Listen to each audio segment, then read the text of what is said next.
Hello, hello, hello. Good to see you all here. Hello, Victoria. Let me switch on my camera as well. We're gonna see how long my camera's gonna last because in good old fashion, yeah, it's almost dead again. So we're gonna see. So we might be looking at a black screen from half the stream again. We'll see how far we make it. But yeah, hello everybody. Good to see everyone. Hello, McVal. Hello, Route 1. Rustam, Sheila, Leah, Lily, Zayad. Lovely to see you all. Hope you're doing well. Hope you're doing cool stuff during this week. My week has been freaking busy and tiring, and oh my god, I can't wait for this week to be over. I mean, there's still more to come. There's still more stuff that I need to take care of, but it's been exhausting. However, there was one good thing. I did also make a little bit of time to do a little bit more art in preparation of our Friday stream, so that is cool. We actually had like a nice casual work session with some people in our community as well. So they saw me prepare for the stream. So yeah. That's at least a good thing, you know? In between all the stuff that was going on, there was still like a sliver of cool stuff that we could have done. Hello, Slate! Yeah. I've also been trying to stay out of the news and all that kind of stuff because, I mean, not even like general news, right? Like game dev news. Because, I mean, we were talking about it in the community as well, but like, what the hell's going on with Ubisoft, you know? Like, it's so scary. I don't like it. I do not like it. Arc Raider Saturday? No, we stream on Friday, but like, I don't know. I do not know. Because here's the thing, like, I really want to get back into art. So, what I want to do actually is I want to do some sculpting in Blender. That's the current idea of our Friday stream. And then maybe, no, that's going to be too ambitious. The next step afterwards would be baking. So I'm gonna sculpt a whole bunch of stuff. We're gonna bake it all down and texture it and all that kind of stuff. And then we're gonna slowly replace like all the stuff that we've built up until this point, which is gonna be cool. So I honestly want to do more stuff there. So yeah, no games. In the evenings, what I'll do, like especially after a chaotic day, what I'll do is I'll grab like 20-ish minutes, half an hour, something like that, and I'm back into Factorio. So I'm kind of playing that again. I'm trying to build like my own train world now, which is not something I've done. So that's what I'm doing now. Just because it's familiar, it's easy to get into. Don't have to think about it too much, even though that sounds super weird coming from like Factorio. But hey, that's how I feel about it, I guess. So yeah, I have been doing that, which is cool. I'm having a lot of fun with it. Especially when the rest of the day has been pretty chaotic. Mental health is so much better when ignoring the news. Yeah, it's weird, right? Because with game dev news, I try to stay up to date because it is relevant, and I don't know, sometimes there's interesting stuff happening, right? But yeah, especially because there is a part of me, like I like reading the articles, for example, with like the whole Ubisoft like splitting up into like multiple creative houses. I was really curious about like how they were gonna do that, right? And what the purpose of those creative houses was. And now we finally have an answer to that. So they are gonna split off into, well, they're not gonna split off, they're basically gonna make subsidiaries, like 6 different studios, and every studio is kind of gonna have like its focal point, right? Which is interesting, I guess. But yeah, a lot of people are speculating that obviously in that transition phase, there's going to be a lot of people affected by it. What they're already doing is it's sort of like a soft layoff. I don't know how I should describe it, right? But it's like, oh, you have to come in mandatory 5 days a week. Which for a lot of people that like moved away from the big city to, I don't know, save on rent, to spend more time with the family and all that kind of stuff. What do? You know? either they move back or they look for another job, you know? So that's one of those tactics where it's like, I don't like it. But yeah, so with that kind of stuff, I try to keep up to date, right? With like the general industry news. But yeah, for example, Amazon now done layoffs. Wasn't that like from? I mean, they might have done like another round again, but yeah, they were gonna do like a bunch more stuff when it comes to what was the game that they did, like that MMO, like Lost Ark, that they basically put on like life support with like a skeleton crew and then shut like a bunch of stuff down. So yeah, let's actually have a quick look. I'm curious now. Now that we're talking about it, what is on the gamesindustry.biz? 16,000 roles. But yeah, like, is that winning games? That is just like, I mean, not that that makes it any better, but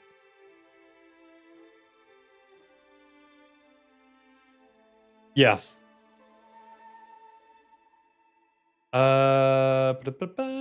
Let's see. Amazon is offering most US-based employees 90 days to look for a new role internally. What is this for? Yeah, so it's not clear whether Amazon's gaming division is going to be affected. I mean, there's not too much left, right? Like from that part of it. So I doubt it.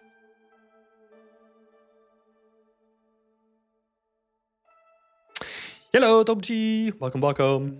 So let's switch it on over, I guess. Let's have a look. Yeah, New World is shutting down next year. Yeah. That's they threw basically all the main developers. They threw them on the street, right? And then they just had like a skeleton crew of people still maintaining it because I think they shut down like a couple of studios, just entirety. From what I can tell here, it is let's see. The second round of layoffs in 2 months. A round of layoffs last year in October. While Amazon did not share which division were affected by the latest cuts, Reuters reported reduction are expected to make. Okay, so this is like assumptions, right? So AWS, retail, Prime Video, and human resource departments. Yeah. Interesting. I mean, we don't have to dabble. That's the thing. Like, we're in this like weird spot, you know, where games is no longer interesting to the people with money for now. You know, like at least for a lot of them. Why RuneScape is going back to its British roots? Okay, that's cool. Let's see. So what else is happening here? Because I'm so out of touch with like any game stuff. What else is happening? Like what else is happening, chat? Like I have no idea. Apparently they accidentally sent the email early. Oh, whoops. Yeah, forgetting to schedule the email. Classic beginner CEO mistake, you know. Facepunch, they offered to buy it. I don't think is Facepunch owned by Amazon? I don't think. I think so. High guard hard flopped. Yeah, I mean, I can't really speak to that game at all because I haven't played it, and if the reception was anything to look at, you know, it's a lot of the reception was already. I mean, what did people call it? Like Concord 2, you know, and it is really hard to bring a game out there now, and I think it's like individually like. It's like individually published as well, if I'm not mistaken. That is super hard to do, right? And then already getting a spot on like the award show, the Game Awards. I think that was good, but it needed more, you know? And because yeah, there's a part of me. Gamers are so cynical now, you know?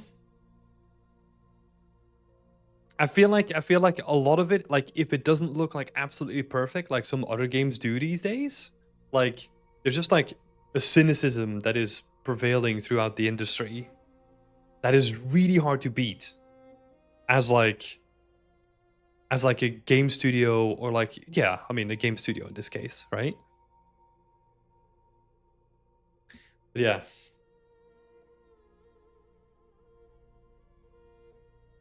Yeah, it is. It is a shame. I'll tell you what though. I shared this in our Discord as well, but I was watching this really cool talk from, let's see. I mean, it was more like a podcast, right? Like an interview with senior level designer Tim Spannings, um, talking about like the design of the world of Arc Raiders, which was really cool. Um, I can highly recommend that one because we don't. It's exhausting to keep talking about like all the sad stuff, you know. So here we go. Here's a fun little link that you can check out like while you're working. I really enjoyed this podcast. Like it's more on the design stuff, right? But like really going into the like the early stages of the career with like modding and stuff. There was like, I don't know if there's like an image in here, but Tim brought up, let's actually go to Tim's Tim's website, because I had a lot of fun looking at this, because if you scroll all the way to the beginning, like he started with level design by this. So how can I not like this guy, you know? This is like the game that I've probably played for like the most amount of hours, especially when I was in high school, like Tibia.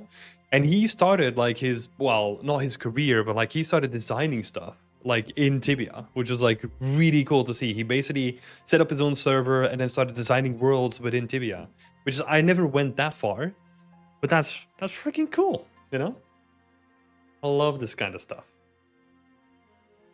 But yeah, he was talking about that a little bit, and then it was a really interesting sneak peek into like the actual level design of Arc Raiders and how that evolved over time. That was really cool to see. So you can even see them go through like the white boxes in Unreal, which I found like really interesting. And they all, like Tim also does like a bunch of comparisons between like, oh, here's a before and after, you know? So it was really interesting to see how you go from like the level design to the art that comes on top of it. So yeah, can highly recommend that one. But yeah, if anyone else has any good recommendations, feel free to, you know, send it to me. Check them out. Because I'm sort of like curious, because I feel like I have such a limited view on like what I see on like YouTube, right? That sometimes I want to see more variation and more deep dives into things, because I feel like I'm kind of getting back into the swing of things there. So yeah, if you have any recommendations, feel free to DM me on Discord. Slate is saying, what triggers me is when big company with top artists and a budget fumble. Yeah, I mean, making games is complex, right? There's so many decisions, and I mean, you've probably heard this before, right? But like the fact that a game even releases is a miracle, because it is so complex and so involved, and so many things need to go right for like a game to actually release. And even that's just the start of the journey for that game, right? But it is, yeah, it is sometimes a shame to see, right? Because, and that is just like the stuff that we get to see.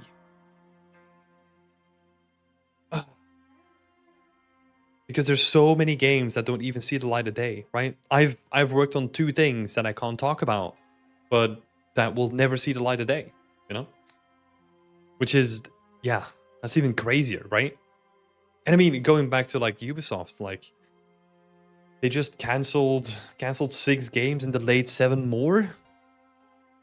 Like, I mean, that could be good for long-term, I don't know, profitability, and that's the thing that they need to do as a business, right? But like, God, the impact on the individuals that are working on those projects, fucking brutal. You know, so it's always business versus the creative, you know. It's rough. Hello, Powertail. Will you ever be able to talk about it? That is a good question. I don't actually know what the statute of limitations is on something like that, if that is even a thing, you know? Because obviously it is covered by an NDA. And I don't know how long that lasts before that NDA goes out. For some things, it might even be a thing where you'll probably never be able to talk about it because it might just be in like the back catalog of like an IP that they might want to resurrect at some point, you know?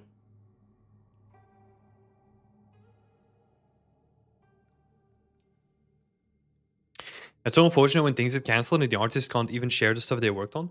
Well, also, like sometimes the stuff that you worked on is in such a rough state that it's not even worth sharing yet, you know? So it's like if when it really sucks is, for example, on a project like I think it was like called Project Dragon, which was supposed to be like this really creative spin on like Minecraft, and it looked like really nicely designed and really cute and all that kind of stuff. They even had like a playable build out there. If it's at that point when it's like 90% and then you can't share it, that sucks. But honestly, like the majority of the time, like making games just looks same like personal art, you know? It just looks freaking ugly until you actually get the time to really polish it, you know? We need to pray for Ubisoft. Yeah, man, I know. Like a lot of my friends are still there as well, so I wish them all the best.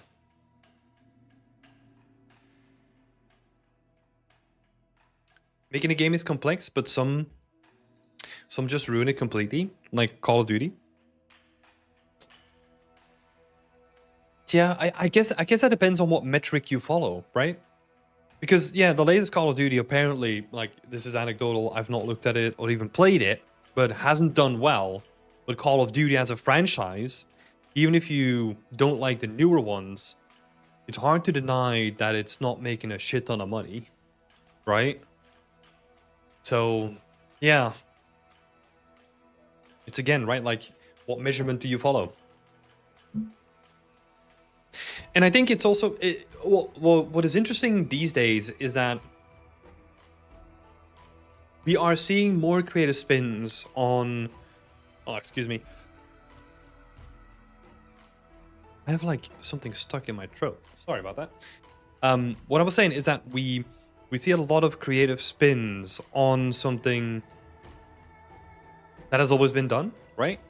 So our creators is a good example of this, where they really came in and they tried to put their own spin, their own creative twist on the extraction shooter genre, right? Which is like really successful.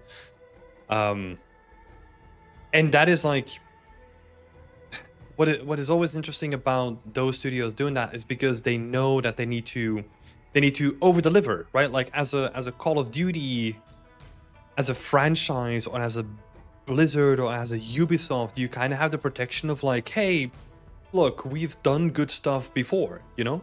Whereas like Embark, they've done the finals for sure, right? But that wasn't, it was good, but it probably wasn't the thing that they were hoping for, right? And then you have something like Art Raiders coming out, and that is them just being like fucking punching above their weight, right? Like consistently and really like trying to punch above their weight.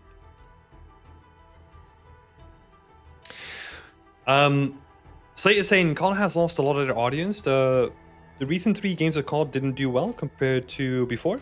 They had the recipe, decided to throw it out. It's interesting, right? Because when you have a recipe and you abuse it too long, you get Ubisoft, right? Because that is a common complaint about Ubisoft, right? That they overuse the open world stereotype recipe, right? So at a certain point, you have to throw the recipe out to then see what you can do, right? Because otherwise you just keep doing the same thing, and that's also not like great, right?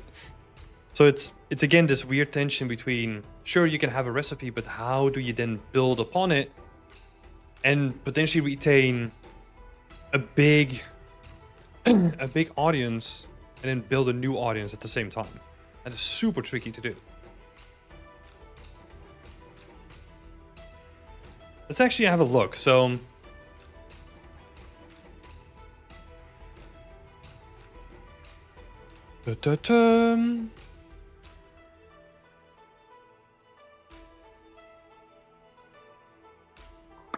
I'm actually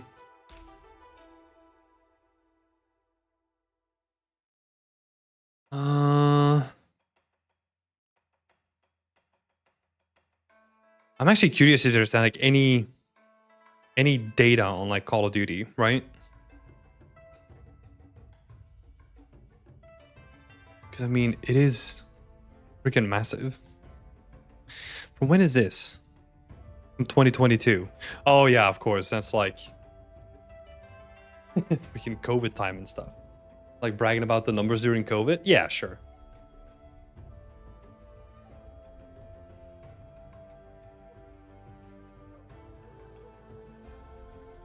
I mean, they're not doing bad. Like they made like 2 billion in revenue in like 2020, right? Oh, sorry, 3 billion. I was off by 1 billion.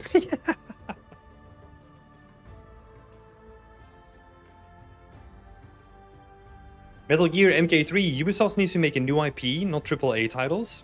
Smaller games with new IP, less risk. Which is interesting, right?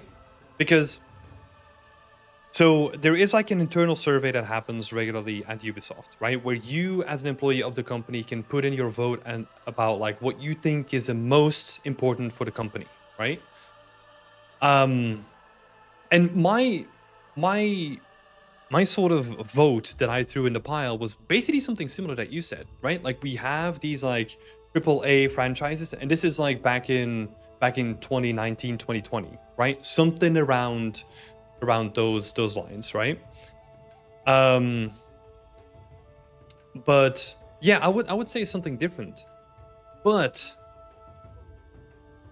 it is difficult, right? Because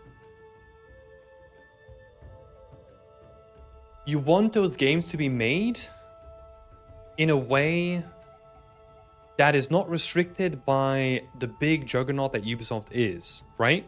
So the entire system is set up to make AAA games, right? That's what the system is for. So if you then try to slot in like an indie game, it kind of needs to be detached from the whole system again. So yeah, while I do agree, it is also not that easy because I mean they've done smaller stuff, right? Like they've done like Grow Home and some smaller titles as well, but it's just no one really cares about them either, right? I mean, I don't know what some of the later titles that they made, but I think at that size, right? At the size of Ubisoft, you need to do both because 20,000 people, you're not going to be able to sustain them with like smaller games. And then filing a new IP, you know? I think to a certain degree what they want to do is smart, but they should have done that like ages ago, right? So for context, what they're trying to do now is they want to make like Far Cry and Assassin's Creed and all that kind of stuff in, I think it was like $1 billion annual franchises, I think was what they said, right? So they basically want to double down on like their biggest IPs and really just make more of them, right? Sure. How they're gonna do that? I don't know, because I mean they've had all the pieces in place to do that already, but haven't done so. So I'm kind of wondering how they're gonna change that now, because they've had that stuff for a long time. But anyway, that's beside the point, right? So yeah, if they can then do that, and then let's say in the new system, right, in the new creative houses, then focus more on smaller IP. Test new IP with smaller teams. They can still make their AAA titles with larger teams. Gave the smaller teams free roam to create anything. Yeah, but like, how do you then make it worth their while, right? So like, if you let's say Ubisoft starts experimenting with like a bunch of like smaller games, and I don't know, they have some hits, they make some like really cool stuff, but most of them are not going to work out, right? Because that's just the way that the numbers are. How is that going to contribute to the bigger AAA, right? Because one way that you could say like, okay, we're going to use smaller IP, or like we're going to use these smaller teams to test specific elements like gameplay design ideas or something like that we can then use in AAA games. The issue with that is though that if you design something for a small scale, it is really hard to then build out for big scale, right? So most of the stuff that you're going to be designing for smaller scale games is just not going to translate to a big scale game, right? Yeah, because to a certain degree, like if you're talking about like new IP, I'm sure that like there's a lot of companies out there that have like really small studio, like really small groups in their studio trying to test if they can come up with a new IP, right? That is, or like a new game within that IP that is different enough from the stuff that they already offer, right? So there's already a mechanism there, but sometimes it just doesn't work. It just doesn't function correctly. Yeah. Because from like a creative perspective, I totally agree, right? But then I feel like it's almost better to then say, hey, look, we are gonna fund.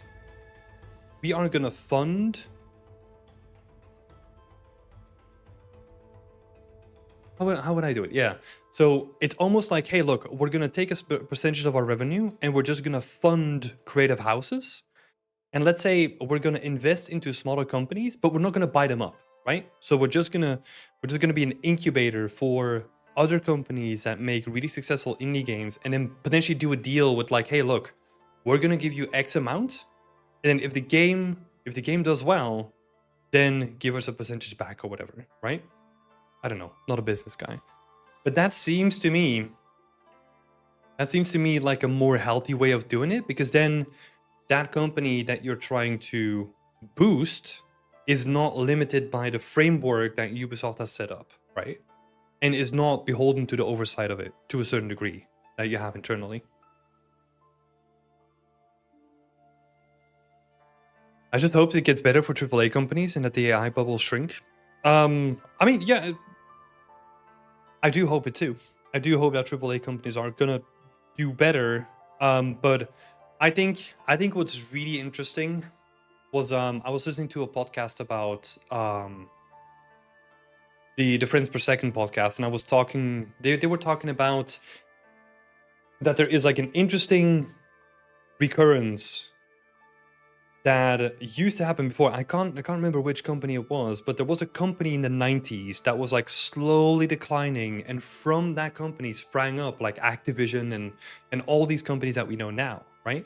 And I feel when they said this, it almost feels like the same thing is happening again, where the bigger companies are kind of like fraying at the edges, and from that we get like these offshoots that are trying to do like really creative, like really different things, which is really, really cool, right?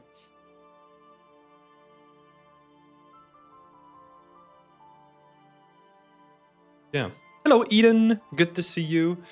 Stranger saying, in my opinion, video games need to drop socio-political ideation from games and keep the game's immersion. Most of these games are too focused on stuff that people playing games want to escape. I don't necessarily agree, because like I think some of the intrigue with some games, for example, I love Far Cry 5, right? And I think the intrigue there comes from like its political exploration of like this rural Montana inspired thing that's taken over by a cult, right? That's like by design somewhat like socio-political, right? So I think to me it comes down to what you said after that, right? It's the game incursion, right? The game immersion, not incursion. Sorry, I was reading something else. I think that has always been my complaint about like recent day games, is that you see it in every game, right? Like Fortnite kind of does it in like a decent way, where they just add skins because they just want to add skins to the game, you know? And then Destiny does it, and they sacrifice the game integrity because they want to do like a cool collab with someone, right? Yeah. It would be cool to have a list of podcast recommendations, just saying. Yeah, I was actually thinking about that, like making a page on the website so that we can I don't know, share some resources. That would be cool.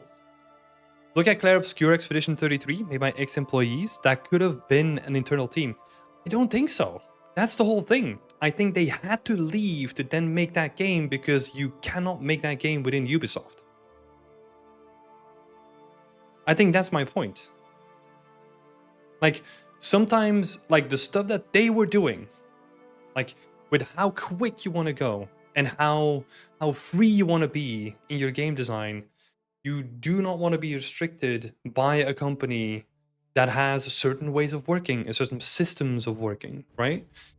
So that's exactly my point. Like, that's why at a certain point you just have to leave, because I can imagine, I can almost, I don't know if this has happened, right? I have no knowledge about this whatsoever, but I can almost imagine that they pitched this as an idea, Ubisoft denied it, and then they decided to do it on their own instead. I can almost imagine it, because so many people have done that before.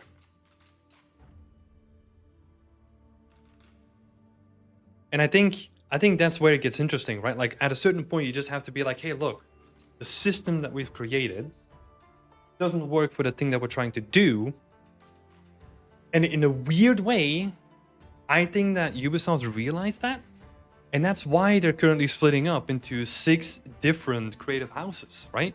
Because they know that the restriction is the systems, and they want to give like more individual freedom. So that's the part of the creative houses reforming that I do like. But I'm still unsure how that's going to change the vision that comes from above. That is my big concern, right? Because Ubisoft and the Guillemot family or whatever, they are still going to set the vision for the company. And I think that's also like, okay, but what if the vision then becomes restricting from the same point, you know? It's kind of like, okay, we set up like all these different things, but we're still like hamstringing them by our vision. But we will see, you know? We will see.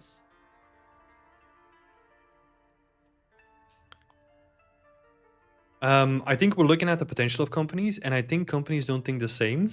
They want safer decisions.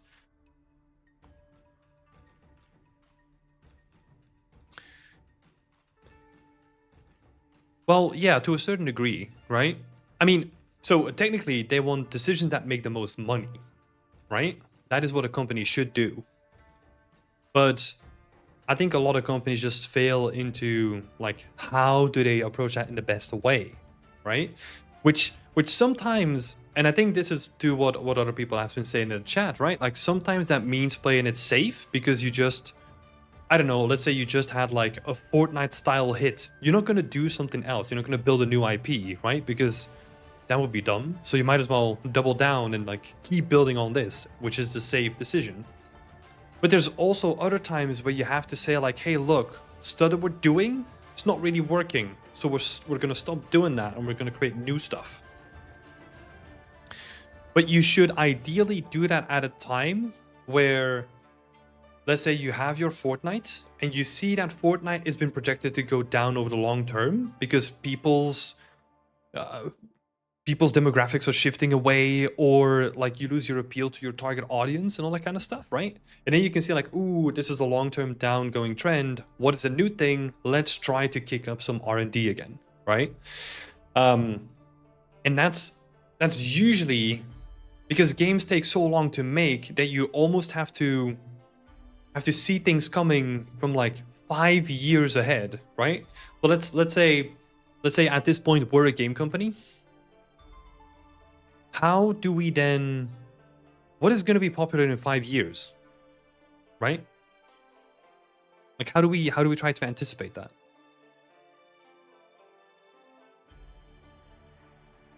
Safe isn't going to keep the company alive long term. Yeah, I agree. Yep. People will get bored of playing the same IP with different skins. So you can keep innovating between the same IP, right? And sometimes that works, and sometimes that doesn't.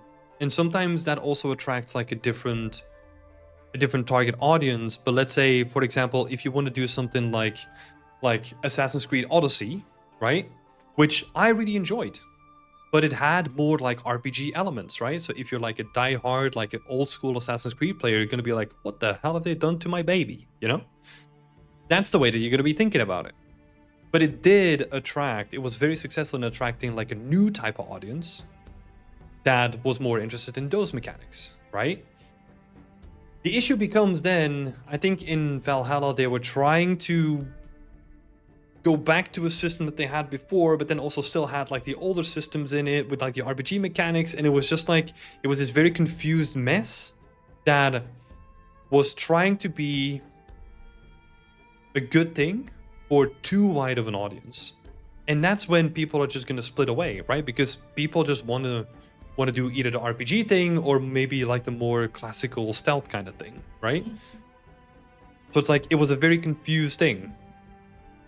But that doesn't mean that you can't really create like very interesting games within the same IP, right? If you think about like, for example, the League of Legends IP and what Riot is doing with that IP now, I think they're taking a very interesting and very ambitious approach, right? Like making like a card game, making like an MMO, doing like League of Legends, like all that kind of stuff. And it's built up this like core IP pillar that they've nurtured over time, right?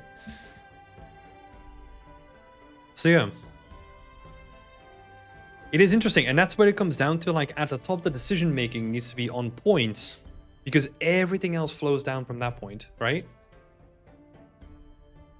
And that's where the decision, where if you have a CEO that is more creatively inclined, really helps out because they can like steer the ship better with like a better vision for the future, right?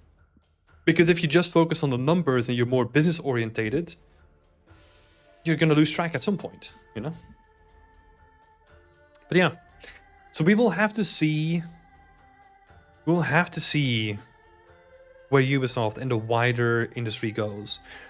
However, to kind of cap off this conversation, right? Like I think, and I'm still convinced, well, like I feel that this is like a really, really cool wave to be a part of.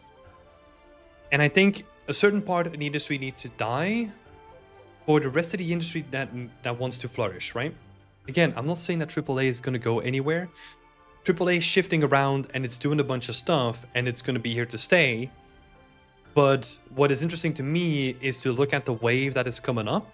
And to me, that are like these smaller companies that are trying to take like a different approach to the way that they do business, right?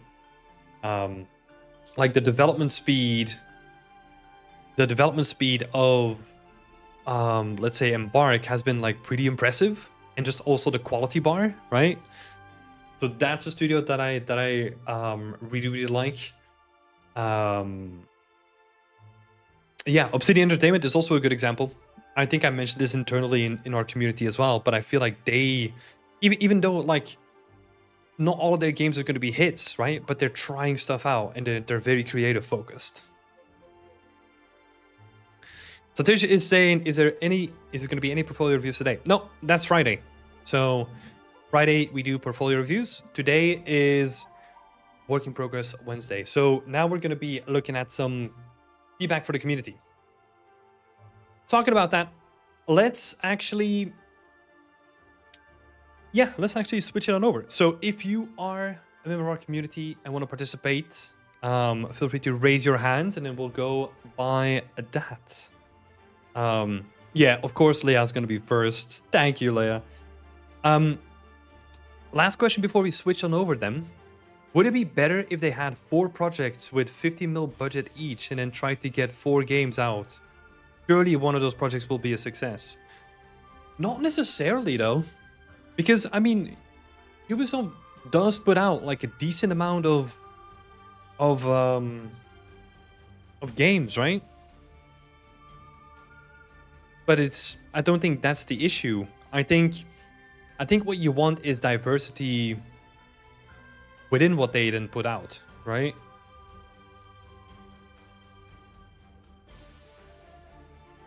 Because I mean, it's not that they have lack of like any cool IP that they could make stuff in, you know? Like Far Cry, Assassin's Creed, they can be really, really cool IPs, you know? I mean, in general with big AAA studios. Oh, okay. God. So let's say you start up a new AAA studio, right? If you want to start off with 4 projects of a $50 million budget, who are you going to get to fund that, right? Because from the outside, so let's flip this around, right? So I run a studio, and I'm like, hey, we have 4 different projects. There are going to be like 4 different things. Do you want to invest in our studio? I assume that most investors are just going to be like, what? No, you're already so split up anyway that you've built like 4 separate teams working on 4 different things. Like, why is that interesting to me compared to one team, let's say that's asking for 200 million and is working on one thing specifically, right? That's, I think, why even with like most studios that are starting, let's say Embark, right? They started with the finals, and then they built like Arc Raiders somewhat at the same time as like the finals was getting closer and closer, right? So even they were struggling with that too. So you can't really do that in a AAA setting because no one's gonna throw that much money. But isn't it a bigger risk with 200 million? Yeah, but also think about like the potential outcome, right? Because if you okay. Okay, so you're an environment artist working on your portfolio, and you come to me for advice. And you say, hey, I'm not sure which one is going to work out yet. I'm working on 4 projects at the same time. And you're asking me to then go into like, I don't know, let's say a mentorship with you, right? I don't know. We'll create some like personal investment or something like that. Why would that be appealing, right? Because you're already saying from the outside that like, I don't know, fuck 75%, you know, I hope to hit like 25%. That's not great, right? I wouldn't put money into that.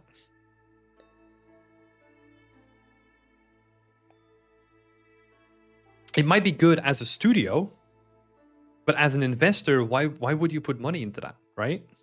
It makes no sense.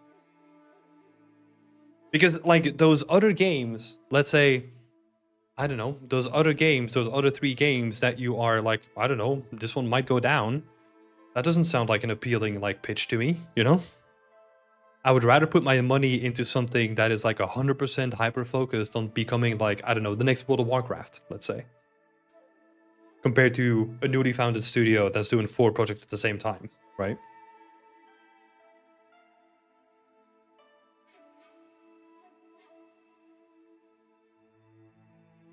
Because there's a balance there, right? Like your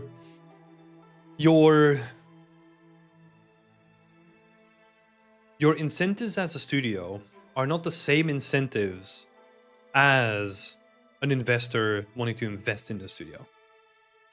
Just saying, instead of 25% chances for success, why not build a foundation that increases the chances of any endeavor undertaking? Basically what you're saying. Yeah. I think it just shows more focus, right? Like if you talk to a company that is just focusing, Route 1 is saying, I was just thinking for studios in the future to stop like maybe layoffs. The same thing is still gonna happen, right? Because okay, so let's go with that idea. Right? So 4 projects, 50 million, and let's say one of them works out, and I don't know, like you make like 100 million, right? So that project was like pretty successful, right? How are you then going to use that money to pay for like the other 3 teams that are now working on a game that doesn't work out? That's a waste of money, right? Yeah, exactly, Josh. Yeah. Because then if 3 games fail, then it's just like, well, now that one team that did good needs to support like those other 3 teams, right? And also, if we then think about this example, sure, you might be able to pull some people from that other project and put them on game 1, right? Because now the game is successful, so we can actually put more resources into it. But still, like half of the company is going to be laid off in that situation, right? If we're just doing like rough maths. So that's, I mean, that's the reason why they're not doing it, right? Because if that would be the way to go, you would see more companies doing that. Wow.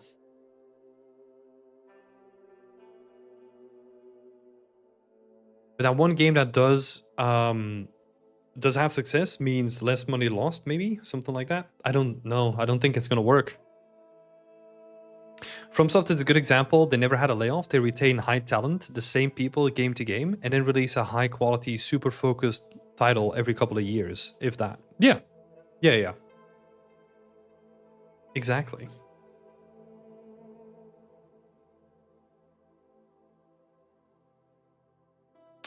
Yeah, it is not easy, you know? Because also like there are like, and this was the case with Lost Ark, I think, right? Massive, massive success. Like incredible player numbers in the beginning. And then it just didn't sustain it. And especially now, that is the biggest question, right? Because and I bet you that like Arc Raiders is going through the same thing. Every live service game is doing the same thing, right? Like they want to build the subscription service that keeps you going for the long term. But a lot of people are like, "Oh my god, this is new. This is awesome." And then they're just gonna go back to the game that they were playing before if it doesn't grab their attention over the long term, right? So yeah, it is super difficult. I also don't pretend to be like a business person at all. But yeah, that's why I think the thoughts behind like Expedition 33 and that studio, the way that they did it, I think that is probably going to become more of a future ideal where you have a super super small core company and then work with co-development and outsource, because that gives you like way more flexibility. And if an outsourced studio is then also like working with like multiple projects, that also gives them more flexibility as well. Do I like that as a future? Well, I mean, it's not a guaranteed future, but that seems to be the way that like if you want to get to that triple A quality level, that's the way that you kind of need to do it, especially as a beginning team. Yeah, I think that would be like the way to go. And yeah, I don't like that from like a perspective of, okay, but what if I as a junior want to work for that company then, right? Because then it becomes really difficult. Let's say you want to be team member 34 on like Expedition 33, you know? They're not doing that. So you just have to be outsourced at that point. I mean, maybe you don't have to be that strict with it, but you get what I mean, right? It's going to be really hard to get into companies like that. But yeah, we will see. Anyway, like it is a really interesting time in games though. I do really like that we're seeing like new companies like really go hard at it with, you know, like fully unlocking themselves by like using ready-made available technologies that they can then leverage to like their own um their own benefit, right? Because another point is also that a lot of established game studios, they have a lot of tech debt as well. So if you can get away, or like if you can find a way around that tech debt, that's already giving you like a level up, you know? But yeah, we will see. We will see what the future brings. Let's actually switch it back on over. For people that are new to the stream, I know that I'm going to be doing feedback, but if you have any questions about your portfolio, how to get into the industry, any questions at all, feel free to ask in the chat and then we can talk about it too. Right. So, of course, we're starting with Leia. So let's have a look. Did I already add you to the list here? I don't think so, actually. Because for some reason, I need to look into this, actually. For some reason, like, you don't crop up. So let's give you a new file. Hold on, let me get your screenshots as well from the Discord.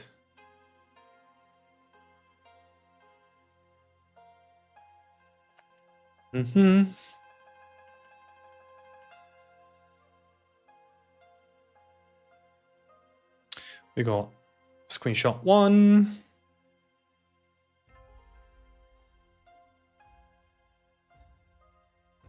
And screenshot 2. Those are the same screenshot. Let's maybe do this one instead. Right.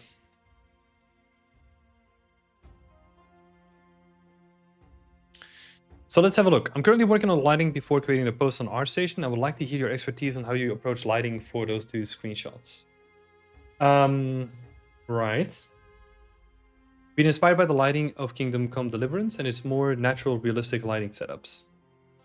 All right, so a little bit of lighting.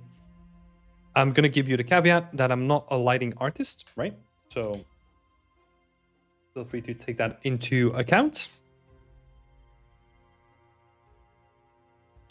I still think, and this is not necessarily to do with lighting, like I want to see more vibrancy in your color still. We talked about this last time, right? Maybe that's a post-processing thing. I don't know. I'm expecting, because if we look at something like Kingdom Come Deliverance 2, right?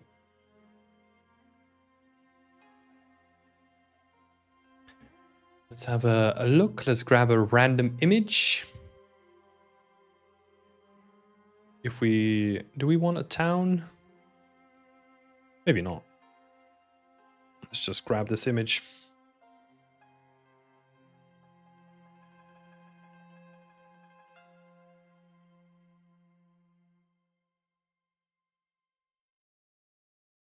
I think this might be like a little bit edited, but you get the idea, right? You can kind of see that in terms of like saturation, there's already like a big difference here, right?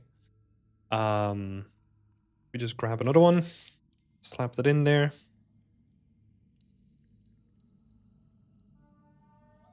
Right? And that can really liven up the place. So I would say have a look at like how they treat their colors compared to how you're doing that, right? Maybe not saturation, but like more intensity colors, right? Cool. Let's have a look at lighting. Yeah, I think the lighting by itself is not too bad. I think that's pretty good.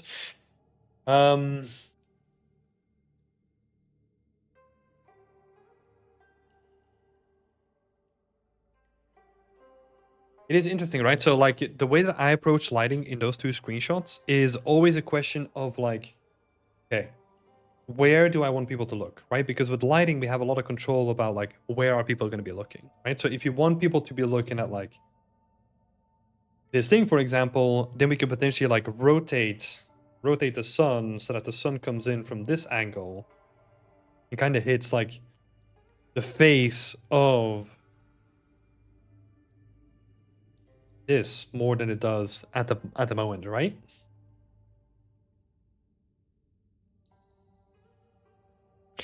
So that is usually the way that I think about it. So like where do I want people to focus? What is the most important element of the scene? Or where do I want to draw the players to, right?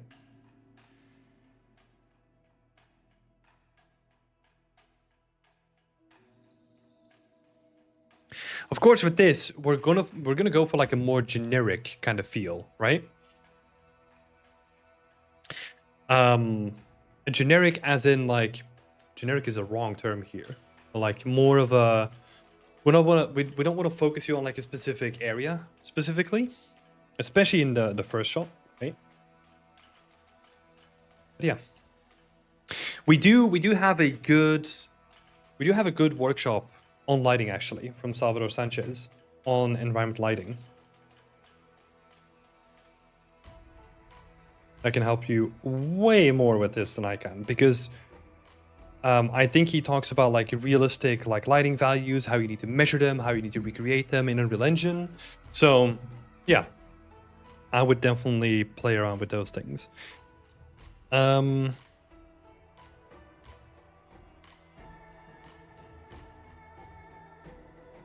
Metal Gear saying, wow, they are looking good. I love the color. Yes, yes. The flag is my favorite thing. It looks solid. Yeah. Yeah, but yeah, especially if we're going to be bumping up the colors, right? So let's actually do that now. So if, let's say, we do hue saturation.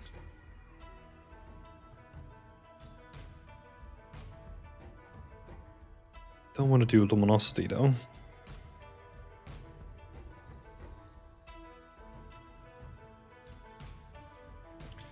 Right.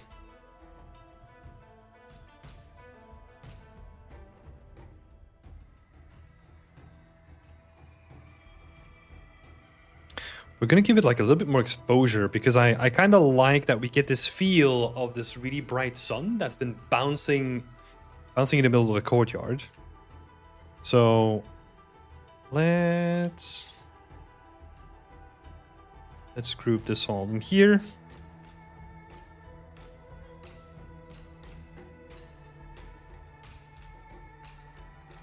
I think this is okay. It's not too bad. But yeah, like what I like about this is that we get like a little bit more intensity into the scene compared to what it was before, right? Because it kind of felt like a little bit lackluster. If we go a little bit back and forth, we can kind of see that it becomes like a little bit more punchy, you know, a little bit more interesting to look at. So yeah. So more saturation. That's what I did. And then like a little bit more exposure. Or this would be like increasing your sun intensity, right? Or maybe balancing your exposure better in Unreal to kind of balance things out. Let's see. Looks really cool. I love the wall texture details, says Victoria. Yeah, it looks awesome. Yeah, a little bit more vibrancy. Nice. So let's see. And I would love to hear your opinion on how I can push the scene in terms of lighting further. Okay, so that's... so basically the first question is my approach to lighting in the first two screenshots, and then basically what we just talked about, right? So I haven't given you like any specific remarks on like how to light the first scene up better. I would potentially focus more on the courtyard and the tower, right? I think the tower, the way that it's lit up now, looks like really nice. But then instead of having the light kind of go out the frame here, try to push it back into the frame a little bit. So that we have like this foreground separation that kind of pulls you into the scene a little bit more, right? I think that could be an interesting one. If there is one thing...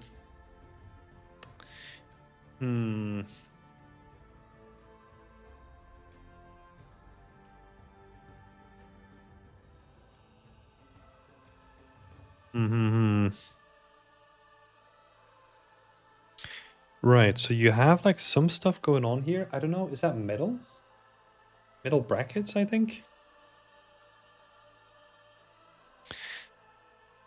Oh, I'm so inclined to like make just like some simple ropes or something like that, you know, to like really help the scene.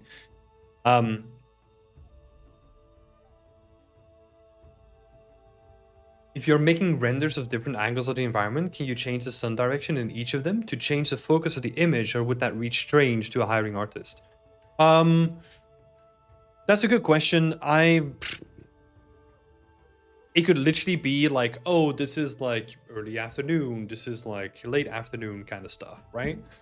I would honestly try to make every screenshot the best that it can.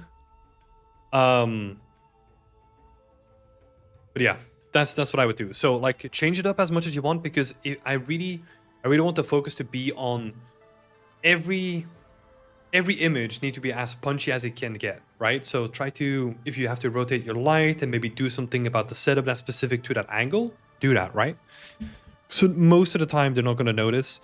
And even if if they ask you like, hey, why did you rotate the sun for this shot? You can just say like, hey, I thought it looked better because now we actually have like, I don't know, more exposure, more contrast, or whatever you want to say, right?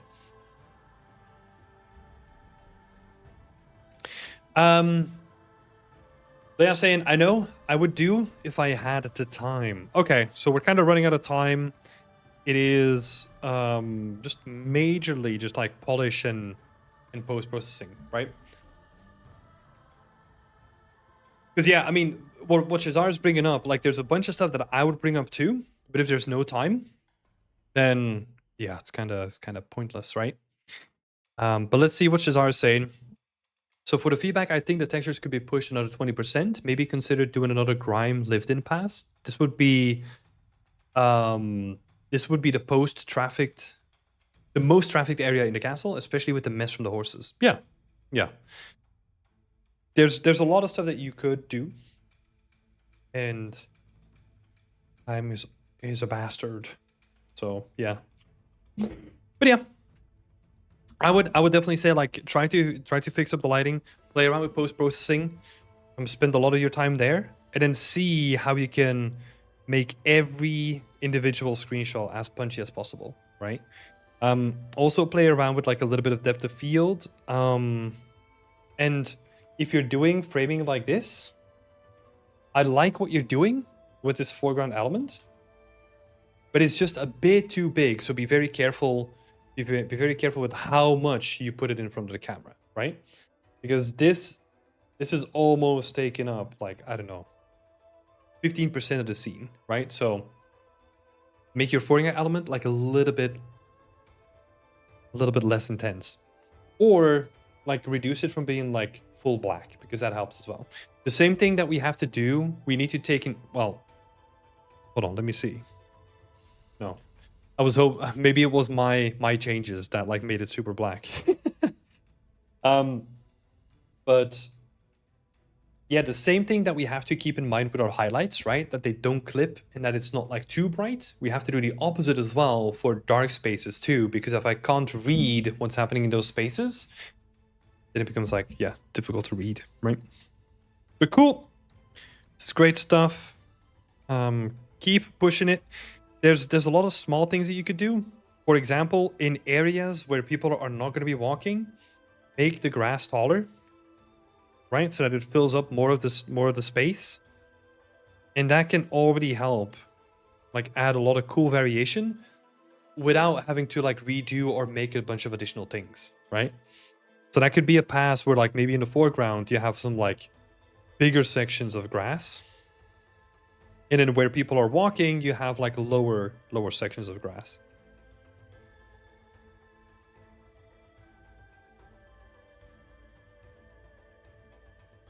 Ivy, Slate, there's no time. There's no time, buddy.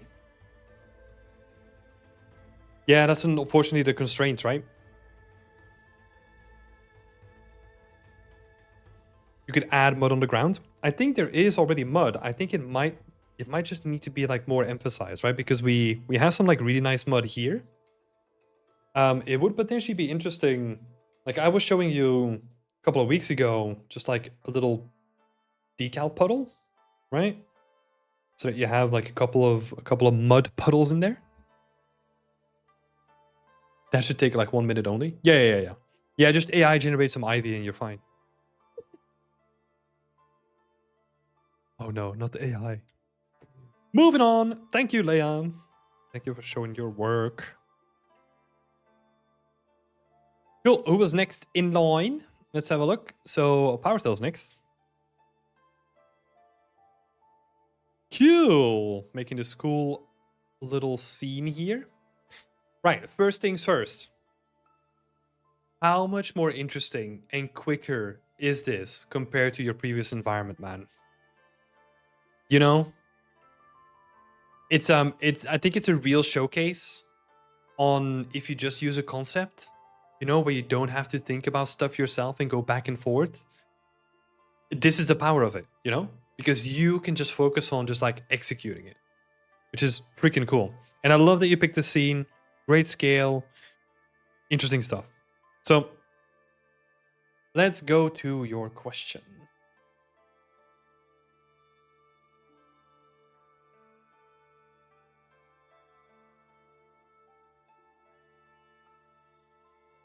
How is the gray box feeling in terms of scale and composition? Anything off from the concept? Let's have a look, because we got the concept here. So we can kind of switch back and forth. I think you add, is that a corridor in here as well? So I don't think this is a corridor. That is like the only thing where I was like, huh, that is not a corridor in the concept, I think. Because it just feels like it's just like a solid wall, you know? But that's the only thing, really. I think in terms of like scale and composition, I mean, you've pretty much like recreated the whole thing, right? So I think you're good in that. So yeah, I would just say it feels good, man. Like, keep going. Yeah, and this is what I wanted to say. Like, compare it to like your last project, because oh my god, yeah, it was interesting to watch. Pardale is saying, "Oh, dude, it's huge. Recommend it to anyone who's just starting to work on their art." Yeah, it's like a shortcut. It's a shortcut. Like, it gives you a guideline for whenever you get lost, right? Because trying to make something by yourself, it is tricky, right? Because it basically, you need to do. Oh, there goes the camera. Bye bye. You need to do all the reference, all the research, all the concepting. And it's just, it takes too much time, you know? Especially because that's not even going to be your responsibility inside of the games industry anyway, for the most part.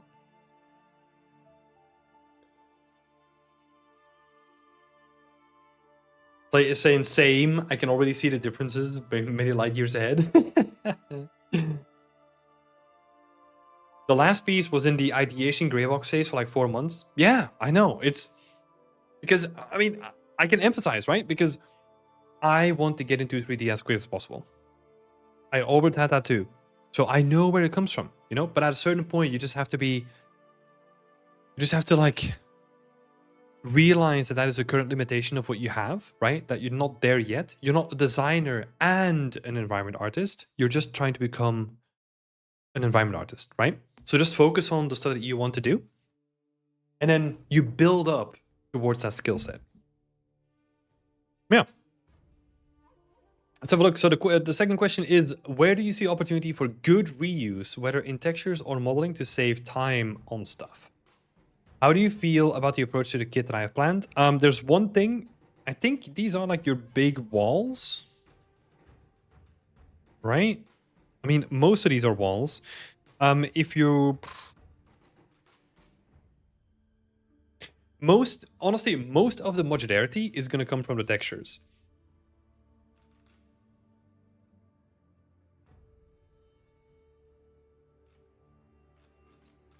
Because that's where we're going to be saving a bunch of time. Which means that in this case, to compensate, we talked about this last week, is that this doesn't need to be a straight wall that can be reused over here, for example, right? This can be a unique wall that's like slightly crooked and has like a bunch of geo. That is then painted with a plaster. Let's say a plaster and a brick material that can then be reused throughout the scene, right? Because plaster and brick is going to be on every wall surface in here. And the way that it just separates it from like one area to the next is that maybe the vertex painting is going to be here. And then on this guy, the vertex painting is going to be like this. Right? So this could even be, again, I think reminiscent of last time, what we said, this could even be a singular wall. And if you need like more edges, you can just model that in and treat it kind of more as like a unique mesh that is then going to be textured with tidables. My plan for the unique door was for the unique door walls was to keep them unique. The extra walls are more just to reuse the upper end and the background. The large wall on the right side in the scene. Okay. Yeah. Yeah, as soon as you have like one generic wall, which is, yeah, I think you correctly identified that, right? Like this one can be more generic. That is good.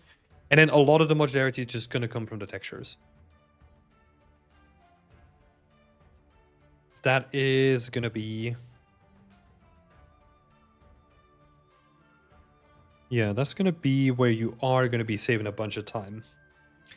I think if you want to focus on like a kit, you know, like the scaffolding, again, could be like a good kit. But the rest of it is going to be just like modularity and textures. That's it. Sort of like a little bit of a repeat of last week, right? But it's good to reiterate.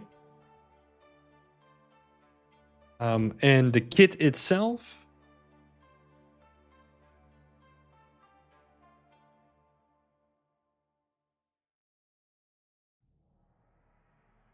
These guys are going to be straight. I know, I'm nitpicking. But these guys are going to be straight because you're going to be attaching like a straight piece onto it, right? So, because that piece needs to match this piece. We need to make it straight. And also that's the way the staircases look as well. But that's the only thing. This guy is probably going to be... That's probably going to be this guy over here, right? Which I don't mind that is like more unique. You could even reuse this guy over here. Or, I don't know, share between the two. I don't mind. This could honestly... So this guy could honestly be like a beat up version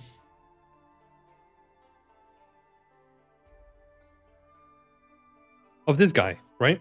So you basically texture everything like you would on a normal staircase, and then you just like destroy it by like, I don't know, like adding more geo, like breaking it up and all that kind of stuff and making it more uneven, right? You can model that straight and then add an FFD modifier for the up part of the stairs. Yeah. That could be an option. But yeah, that's the way that I would do it. So this staircase could literally be this one, just, yeah, beaten up in geometry, basically. That could be a good way to reuse. Same thing for these guys. If you want to be really lazy, I don't think you need to. I think it's going to be quicker for you to make these unique. But if you really wanted to like reuse the frames, right, you could basically make these frames and then just keep reusing the frames between all of these guys, right? That's an option. I kind of would go for unique because it's way quicker and you don't have that many windows in here anyway. So I would just keep them unique, honestly. Cool. That's it for reuse. Great updates. Keep it up, man.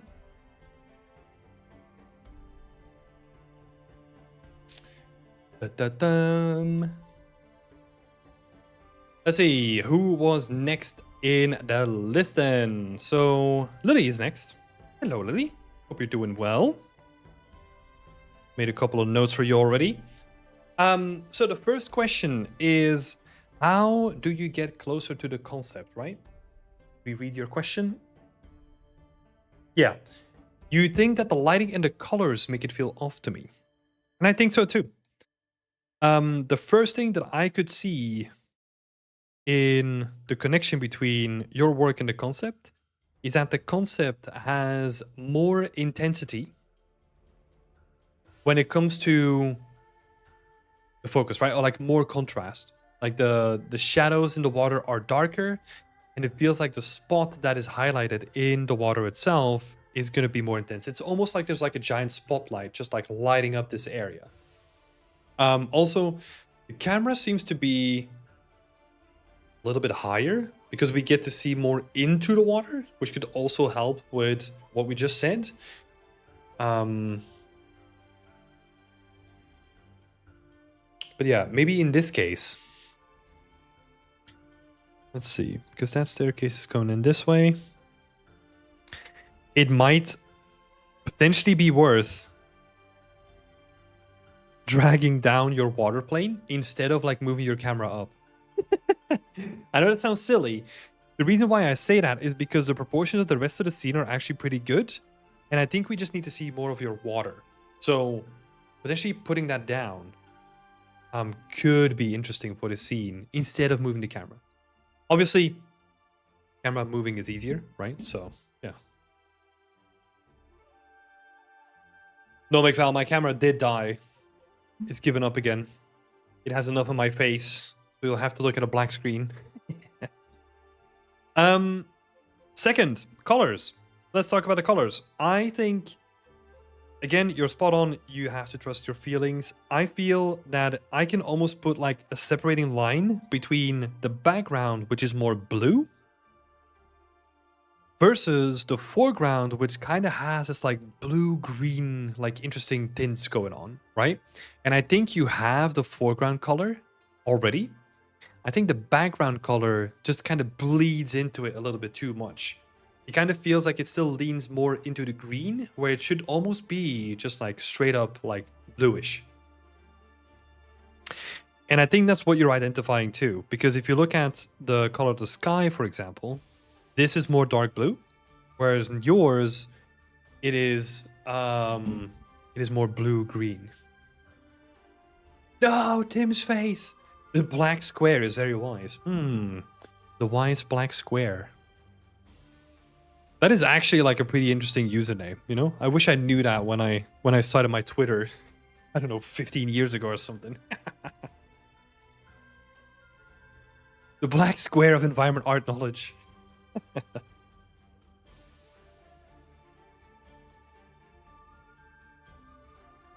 Oh my god. That's so funny. There's one more thing, Lily. This has nothing really to do with the colors or the light.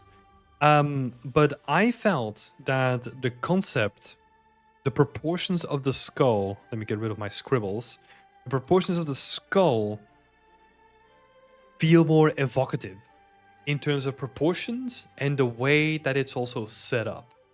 Whereas yours feels a little bit more tame, is probably the best way. Because you can kind of see that in here, like they are really just like sticking out and like very aggressive shapes. And you have like the skull that's kind of sticking out. And there's a lot of like shadow underneath here, where it feels like in your case, and that's kind of what I did here. In your case, it feels like I want to push this up more. I want to make this feel more evocative and really make the teeth stick out more. And then maybe even think about like making these ones slimmer. Because sometimes like the proportions, they can help you with the read of something as well. Right? Because if you look at these ones, especially this one feels way slimmer than some of the ones that you have, right? Should I change the shape of the skull and then redo the skull? No. Like this could literally be, because we're not talking about like dramatic changes necessarily, right? So what I would do, okay, here's literally what I would do. Okay. I would take my skull mesh. I would be, I'm gonna pick like a vertex here at the top, and then I'm gonna try to rotate it like more upwards with soft selection. And the soft selection is gonna end roughly here, right? So I'm basically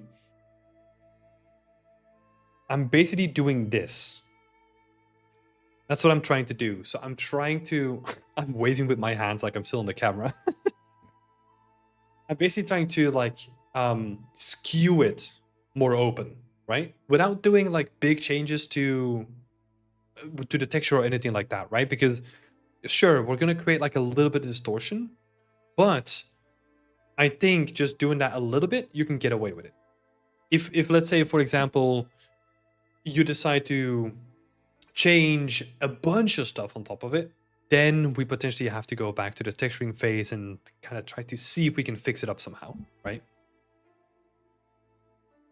Danko Irama is saying, I don't know if it was already said, but it feels like the skull is closer or a higher focal length to reduce the depth in the concept. Yeah, I think that might also be true. Yeah, it could be either or, right? Like just It feels like there's more space here in the water as well.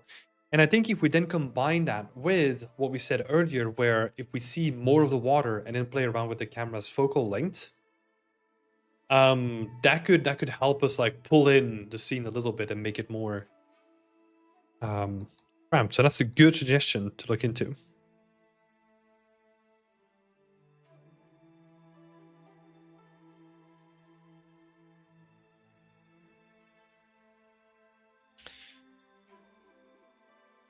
Focal length, cool. Right, but hopefully that shouldn't like impact too much. And the same thing for the teeth. You can just scale and wiggle around with the geometry until it kind of makes it work and makes it more sharp looking, right? So that should hopefully not be too much. This is a minor point. These tooth over here, it feels like they're super spread out, or like equally spread out, should I say? Whereas like the distance between this guy and this guy kind of feels samey. Whereas in the concept, it's like there's a little bit of space here and there's no space here, kind of indicating that there's like a shortening and it looks more interesting. It's a small thing, but it can definitely help. Now, your second question is on, should I put all my foliage into one texture atlas or split it up between the trees and the smaller plants? What I would always do with foliage, and this is definitely going to help you in the future, every tree, every plant, just separate them out, you know? Because then even if it's a small plant, right? Like make a couple of variations and make it into like, I don't know, an atlas that is worth your time, right? So for example, let's say you want to have like a couple of clovers in your scene, right? It could be very tempting to make like just one clover and kind of be done with it. I think it could be more interesting to then make a couple of clovers. Let's say you have a little texture sheet with like, let's say 6 clovers in different stages that you can then keep reusing for the future or have to adjust maybe for your next project, right? So separate them all by plant and that gives you way more flexibility into the future. Cool. But yeah, thank you, Lily. It's cool to see your work. Amazing stuff. And yeah, keep cracking on. It's looking really, really nice. Sorry,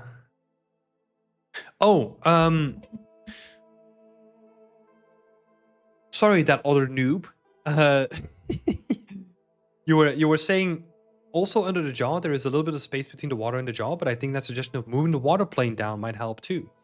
Yeah, just to create like a little bit of shadow between those areas, right? And then also, some of this stuff could be cool as well, where you kind of see like the water bouncing up and kind of create this like, what are they called again? The little shimmerings that you get from like the light hitting the water. Has like a specific name. Chat will correct me in just a second. It's not refraction. That's like going into the water, right? Caustics. There we go. Thank you, Taiko Roma in Victoria. Caustics. Glitter? It kind of looks like it though. Cool. Thank you, Lily. Have fun. You will need to adjust the water stages still. I'm still not very happy with how it currently works. Yeah, anything technical like that takes time, right? You got it.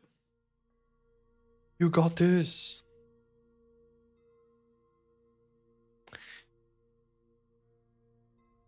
Zayed is next.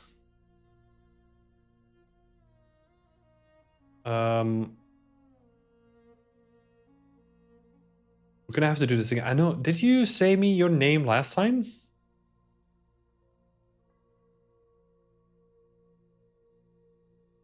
Mortris? Wait. Oh, dude. I was just looking freaking past it. What, you in here? I was just blind. I should change my YouTube name. I know. It makes it so annoying. Yeah. Don't change your YouTube name though. You can keep it as is. Okay. Anyway, Mortris. Let's have a look. This is my mistake, though. I just looked right past it. So, a couple of questions. For the main gate, which blockout do you think is more interesting to start sculpting on, and how to make it better? So, we're doing an A-B comparison. I'm gonna ask chat to get involved in here as well. So, we got, let's say, A up top, and B at the bottom. Which one do we go for?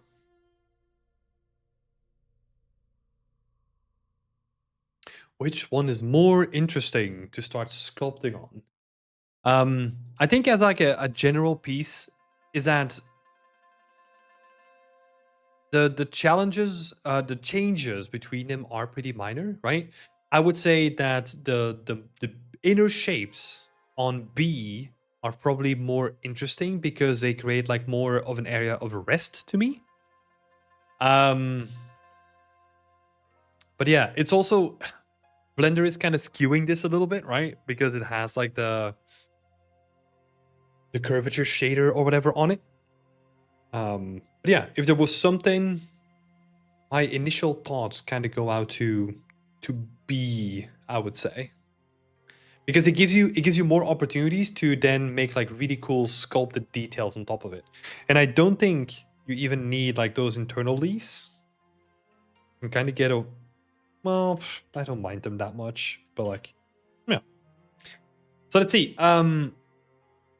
Frida's Art is saying B is also a pretty cool design. Yeah. So let's see.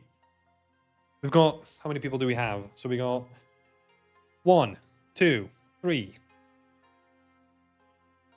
1, 2. And then 3 for B again.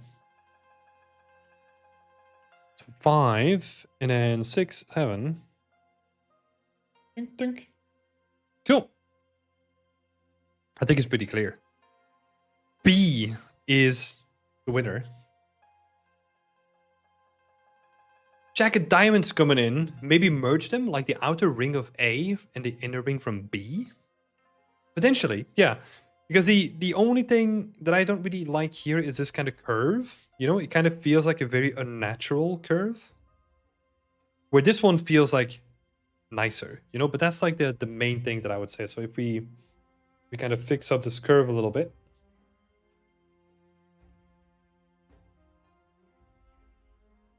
Yeah, that's kind of the same as here, right? So how... Yeah. I think something like that could definitely work here. Or maybe...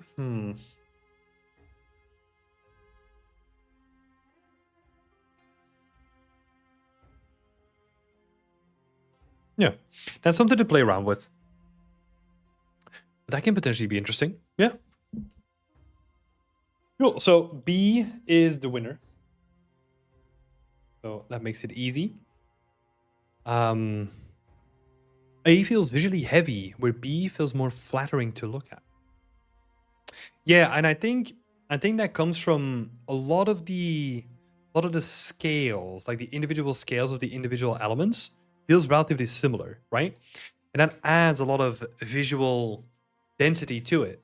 Where if you go to B, especially the middle petals, they give you more space to breathe, right? Like visually, like it's easier to look at this, even though there's a lot of detail on the outer ring. The inner ring kind of balances the outer ring again.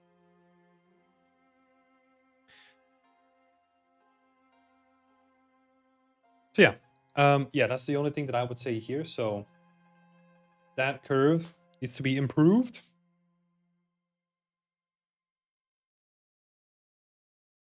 And then 2, for lighting. Again, same caveat as before. I'm not a lighting artist by trade, so take all I say with a grain of salt. And, you know, refer to the amazing people that we've had workshops with before. We've got one from Angelo, or on like asset lighting, and then we have one from Salvador Sanchez, which is for environment lighting. So would recommend those 2 workshops from us. Let's see. So is working with values first a good approach at this stage, or would you recommend a different workflow?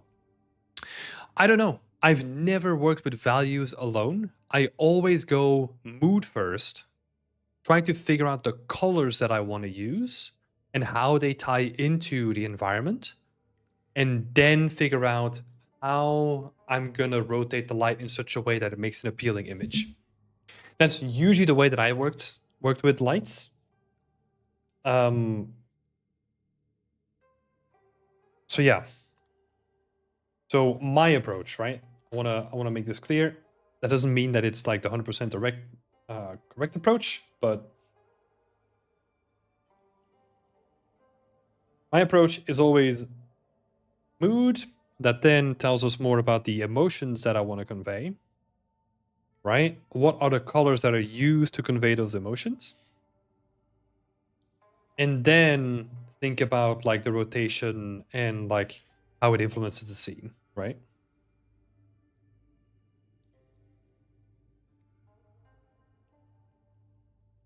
That has always been my approach. You can start with values first. Because again, I am not a lighting artist. So yeah, this is my approach. That's how it's always been. I would describe myself as more, when it comes to lighting, I would call myself more artistically driven, which means that I tend to do a lot of things by just artistic intuition that I've built up over the years, and just by looking at it. So it gets very chaotic because I will play around with like different lights and different setups and all that kind of stuff until I find something that like is appealing. Then I'll build on top of that. And that usually begins with the sunlight, right? Like making sure that it's like an interesting angle, that I get like really interesting contrast in the scene, and then I can go in and make things more bespoke if I need to. Hope that makes sense. Not the most helpful thing, but hey. At least explaining the way that I think about things is hopefully giving you some insight. So yeah, thank you so much. Best of luck with the gates. I like the way that you're approaching it. I mean, you did just ask us like which block out you needed to start on sculpting, but then you've already done like a majority of sculpts, right? So yeah, I guess it's good that we didn't pick the one that you started working on. Oh no. Rip. Well, you should have asked us before, you know? Anyway, what I was gonna say is, yeah. I think we talked about this last time, if I can remember. Like, think about like do some tests on how you're gonna be texturing this, right? Test out the workflow first and see that you get like the sort of density in texturing that you were expecting to get. Cool. Best of luck with that, Syed. Yeah. See you next week. Sad. Aw, no, don't be sad. Whenever you have to redo something, it's a better opportunity to learn, you know? That's how you need to look at it. Plus, also, the second time that you have to do something is going to be way quicker. And if, oh my god, if there's one thing that I can give you that is going to be a guarantee in the games industry, you're going to have to redo a lot of stuff. Not ideal, but a program will fuck up, you get some feedback. It's just, you're going to have to get pretty used to it.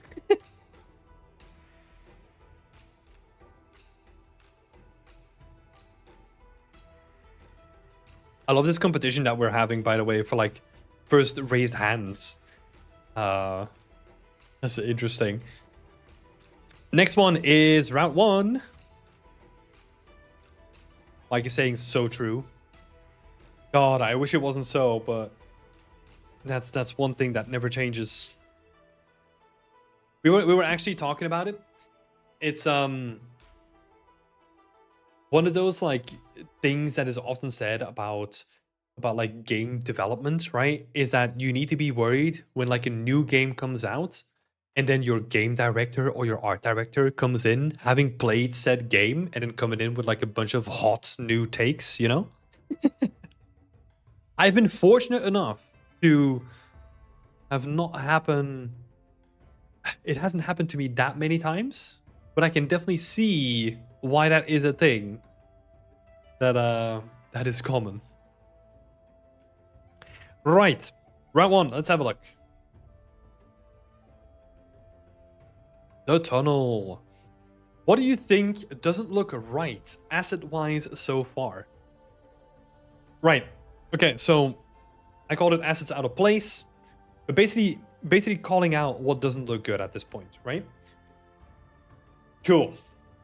Let's have a look. Let's start out with the zoomed in thing, right? Because the thing is, if you're gonna do a zoomed in shot, then my expectations are gonna be different compared to a zoomed out shot, right? I'm expecting higher quality and attention to details.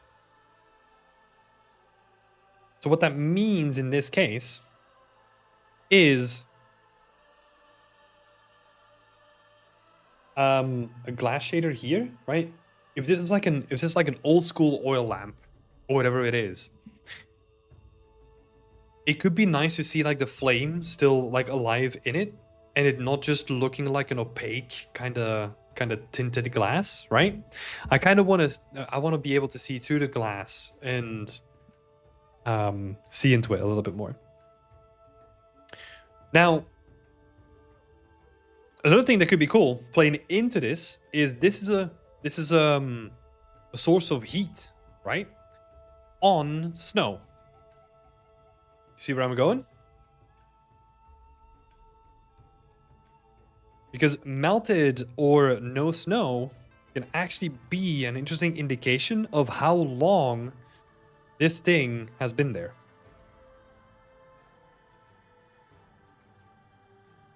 And also, if we are going to go for something like implicit violence, right? So, like, this person got snatched, got dragged into the tunnel because there is, like, blood on the floor.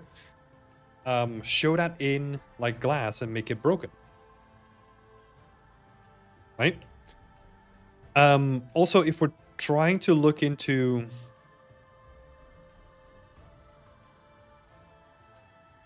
Let's see. Is this...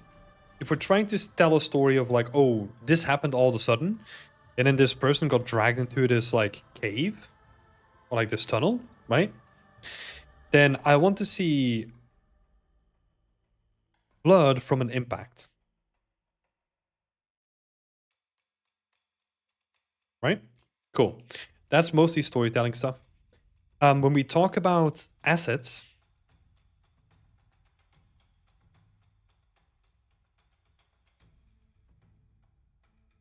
I am wondering, it is hard to tell.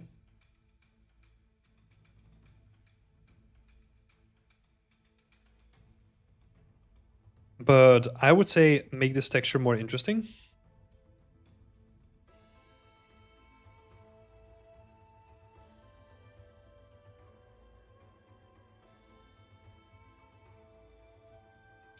Again, if we're going to do a zoomed in shot, right? It could be nice to actually have some like footsteps in there with actual height.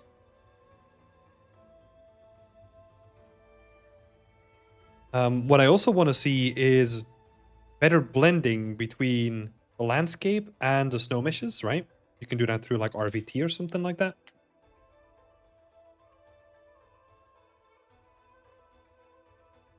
Same thing on this side. And then what is a trick is like at this point we have big shapes and then we have like our landscape going into it, right? I want to see more detail in terms of like what we actually see on the landscape, right? So for example, some like dead grass in between some of the crevices, right? Like just like little tufts of grass here and there. That could be really nice to like just indicate that it's like, yeah, it's dead, it's snowy, all that kind of stuff, but there's still like little grass tufts just like holding out. So small grass. And then little pebbles, you know? Like little pebbles really adding in like the details here. Especially around the edges, right? Where you blend everything together. We need that stuff. Pulse. Because that's how you make something from up close, like way more interesting than it currently is, right? It is really about like really selling all those detailed, minute things that you might otherwise skip. And then the same thing, we can do the same sort of exercise here. Right, where I want to see proper blending between all the surfaces. Right, so with snow, I do not want to see anything like this. Any harsh edges with snow. Right, like anything like this. That's probably not going to exist. You're going to have to like massage them in with decals or with RVT or anything that you can do.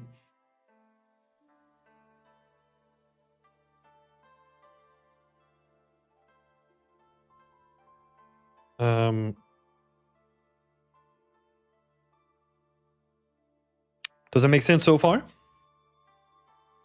Free to ask any questions. Same thing here, right? Like a bunch of hard edges, massage all that stuff in. Same thing here. If you, I like some of the shapes that are coming out, right? But if you just add like some pebbles and again, like little tufts of grass here and there, that is good. Oh my god, this is a throwback. I don't even know if she still has it on her portfolio. Leah Augustine was, well, it's been a while since I looked at her portfolio, to be honest. But she made one of my favorite scenes like back in the day. It's like a snow scene. Look at that. You know? How everything, and this is 7 years ago. Right? But everything is kind of blending nicely together. There's like a nice balance between contrast, right? So, nice balance between contrast. How does that work?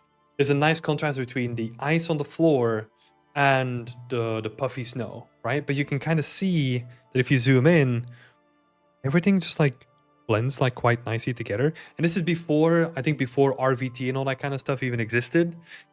So this was using like other techniques, right? We can kind of see little dead trees, little patches of grass, like little stone and pebbles and dead branches, you know? Adds a ton to a scene like this. I'll share the inspiration here in the chat as well. Where's our chat? It's good, right? It is really good, and there's more because we have some close-up shots as well. I think this snow is actually like a world position offset. But yeah, it's beautiful.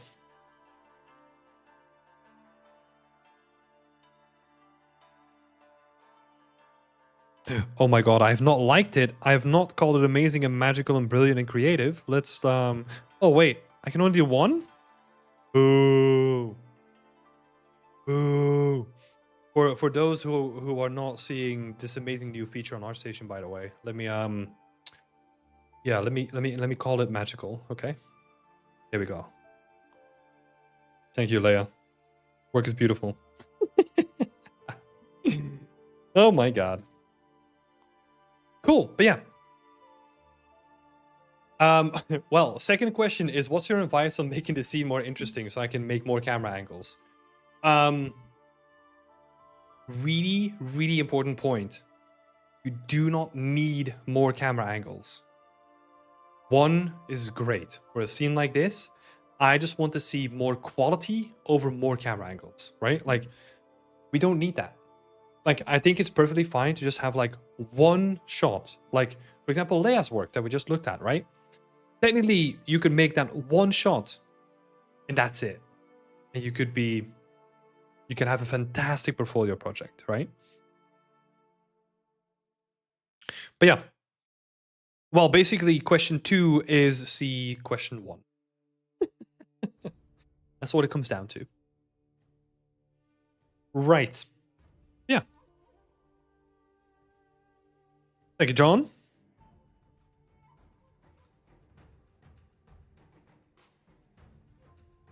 You know what I'll hate? I'll say a quick gripe. Oh wait, actually, before I complain about that, I was gonna complain about YouTube for a bit because sometimes there's such a long delay on the videos, but I wonder if I can somehow change that. I don't think I can now, but dang it.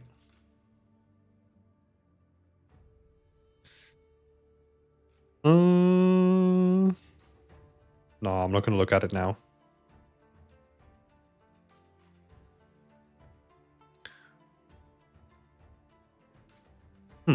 Okay. Caustics. Yeah. Yeah, exactly. Exactly to my point. But you are 100% correct, Ogrobus. Cool. Moving on to the next person for today then. So that was Route 1. Thank you so much for posting your work. Oh no, did I lose like the entire chat now? You're kidding. No. Okay. Well.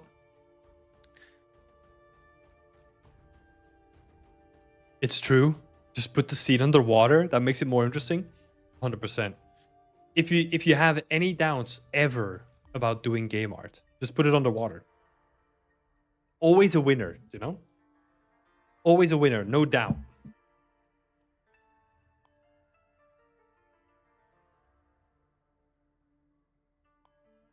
Before we dive into the next one, let me see if my camera works here.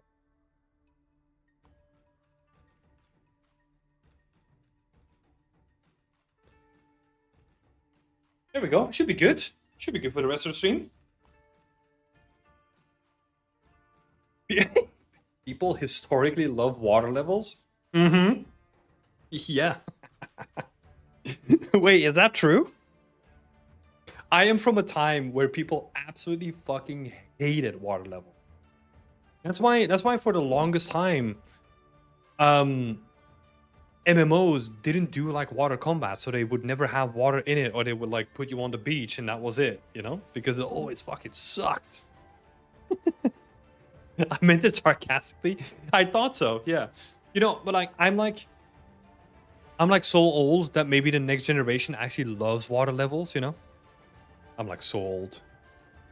Hear me talk. I grew up with games, you know?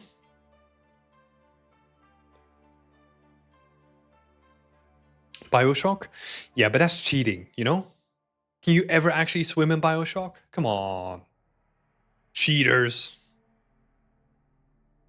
Anxiety like no other. Oh yeah. Oh yeah. Like if you, oh my god. So I don't know what's it called. Like, is it thalassophobia? No, I think that's fear of like big things out of water, right? I even have this. This is so stupid. If I swim in a swimming pool, then I can almost touch like one end of the swimming pool with my toes, and then the other side with my finger. If I go underneath the water, there's still a part of my brain that automatically just imagines a shark swimming up to me. Never seen a shark in my entire life. Never. My brain just likes to, I don't know, fuck me over whenever I'm in like a swimming pool for some reason. Subnautica? Oh, that's actually true. Yeah. I mean, that is... Yeah. And that Guild Wars 2 had some like pretty good like underwater combat, you know? Don't come to Florida then. The sharks live there. Yeah, I don't... I will come to Florida, but I will not go swimming. But thank you for the invitation. Soma was good. That is actually true. Yeah, Soma was a good game. It's all right, you know. Like in a game, I'm like, that's not me, so it can't hurt me. But it all started when we went to like a small beach, like in somewhere in Spain, and then I decided to like go swimming. But what I didn't realize is that I was well, I was swimming, but I was more like walking on the floor, right? And then I took one step and I fell underwater because like there was no floor anymore. And then I opened my eyes and what I saw was a massive cliff face. Ook, straight down into the depths. And at that point, I was like, I'm good. I never need to swim again. I think that's generally where my fear comes from.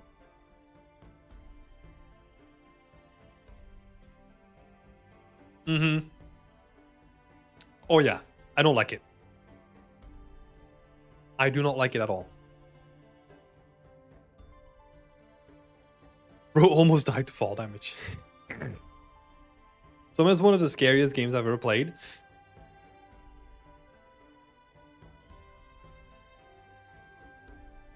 Yeah, it is, and also the premise of it. You know, the setup of it was like pretty good as well. The reveal. I'm not gonna spoil anything, but it's cool. I think the scariest game that I've played was Dead Space. Like the old Dead Spaces, right? Like Dead Space 1. Oh my god. Oh, well, no, there were a couple of games. Oh, I don't have them here though. Fear. The first Fear was also fucking scary, but it was more like jump scare, like scare. Oh, excuse me. What else was there? Yeah, there was so many scary games. Oh my god. I used to love watching scary movies, but as soon as it was games, I was like, nah, I guess a little bit too close for comfort, you know? Outlast is also pretty high up there.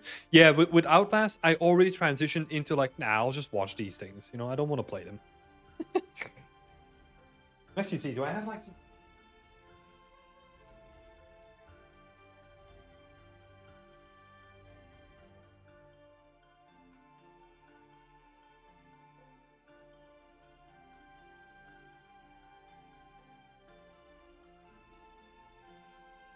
Clive Barker's Jericho.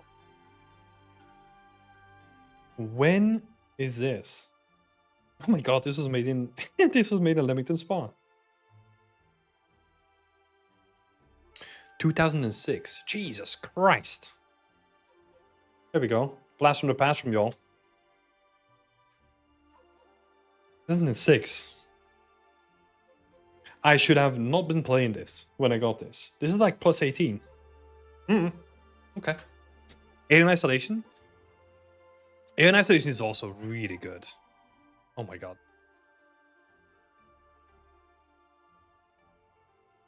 Yeah. Alien Isolation is one of those games where I really, really wanted to play it because I'm a fucking nerd and I wanted to see like how they were doing like the mid-poly workflow, right? And see if I could like replicate it. And then I went into the room with the alien and I was like, no, I don't care. I'll watch like a GDC talk about this. I was never able to finish Dead Space because it scared me too much. Yeah, Dead Space was brutal. Oh my god. And it got worse and worse? Ugh. No way. No way.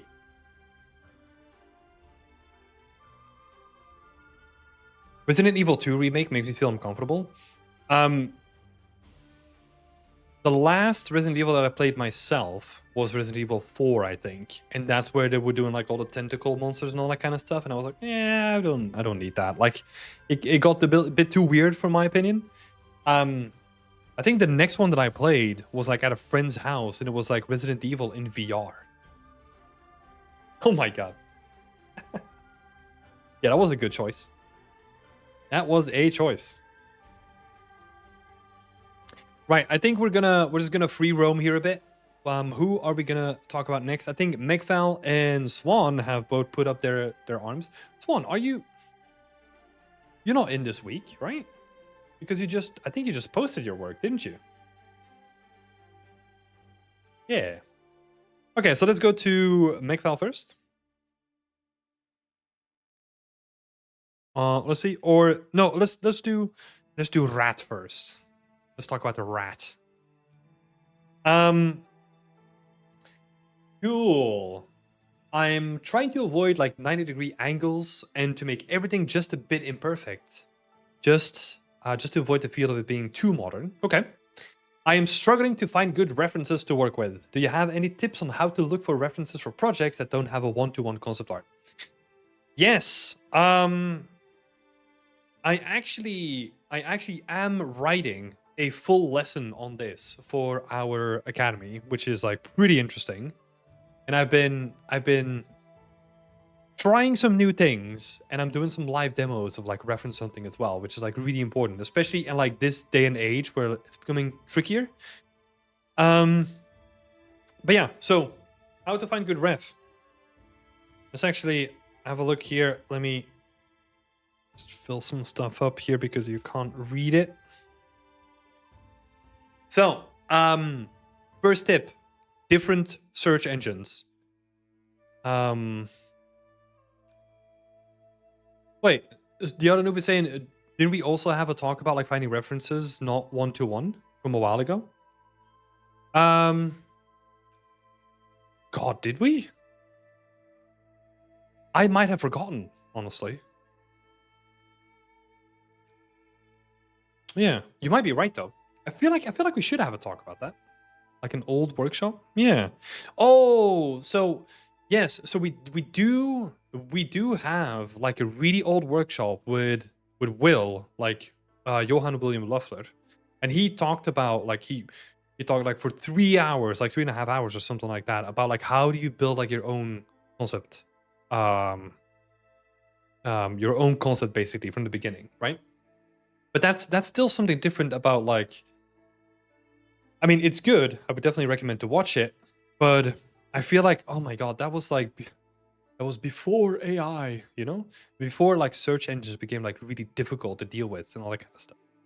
So the way that I go about it now is I use different search engines. My default one is Brave that I use. Usually, what I'll do is I'll switch over to Google if I don't find anything immediately.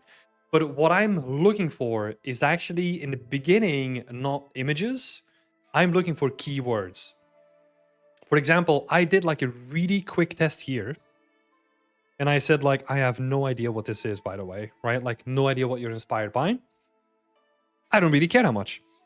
I was like, okay, we're going to go pretty generic. So I typed in organic future architecture. And then I literally went and had a look at some interesting keywords and like what came up.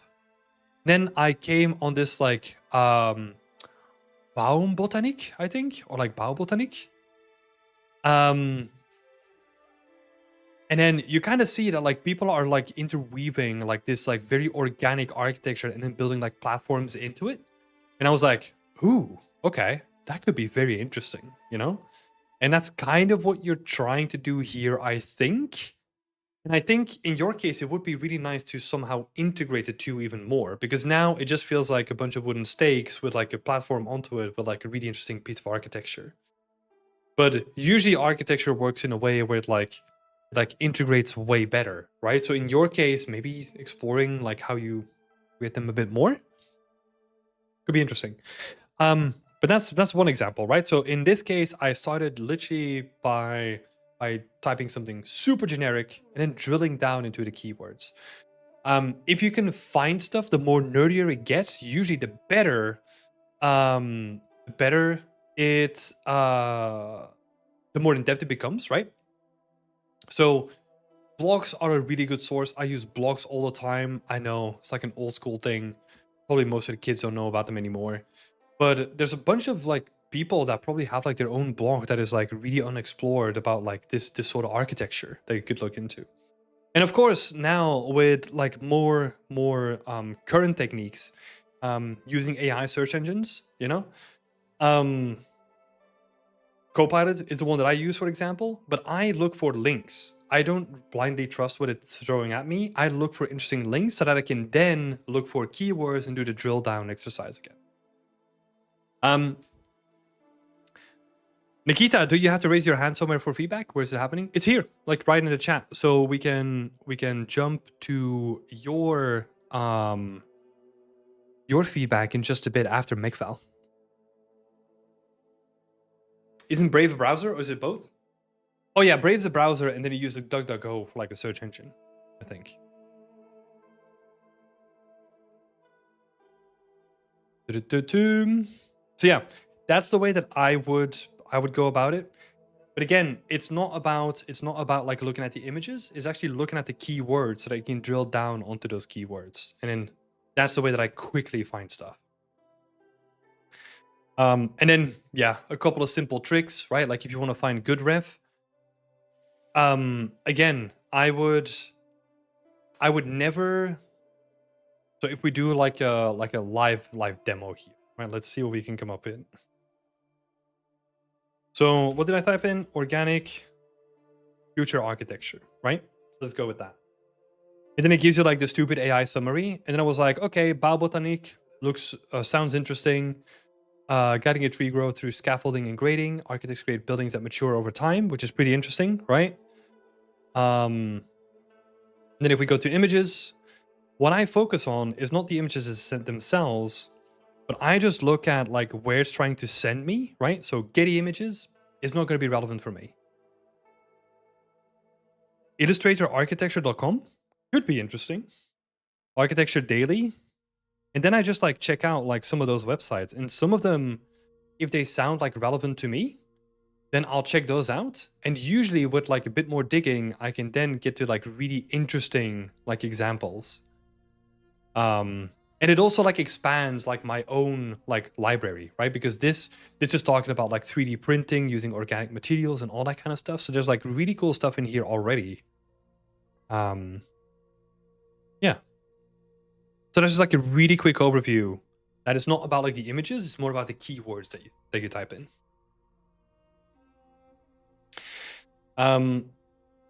I've struggled lately when trying to find cool concepts or references for gathering my own work. Pinterest feels like 90% AI art. Yeah, and if you feel like that, apparently, so there's two things, right? Like apparently you can disable any AI related thing on Pinterest. I've not used Pinterest, but that's what I've heard. Again, it's not going to be like 100% accurate, right? You're still going to get like flooded with AI stuff anyway, because that's just the nature of it. But if you feel like you're getting that is exactly why this technique is useful, right? Like you're not focused on the images, you're just focused on like what doesn't look like AI, and then seeing where it comes from so that it can give you like more specific terms that are hopefully going to be AI free. Because also like another benefit about this technique, if you dive into like Baubotanique, there's not going to be a lot of AI generated stuff in there because it's so niche that there's no value in like trying to generate stuff for it, right? Most of the time, if it goes like really niche, right?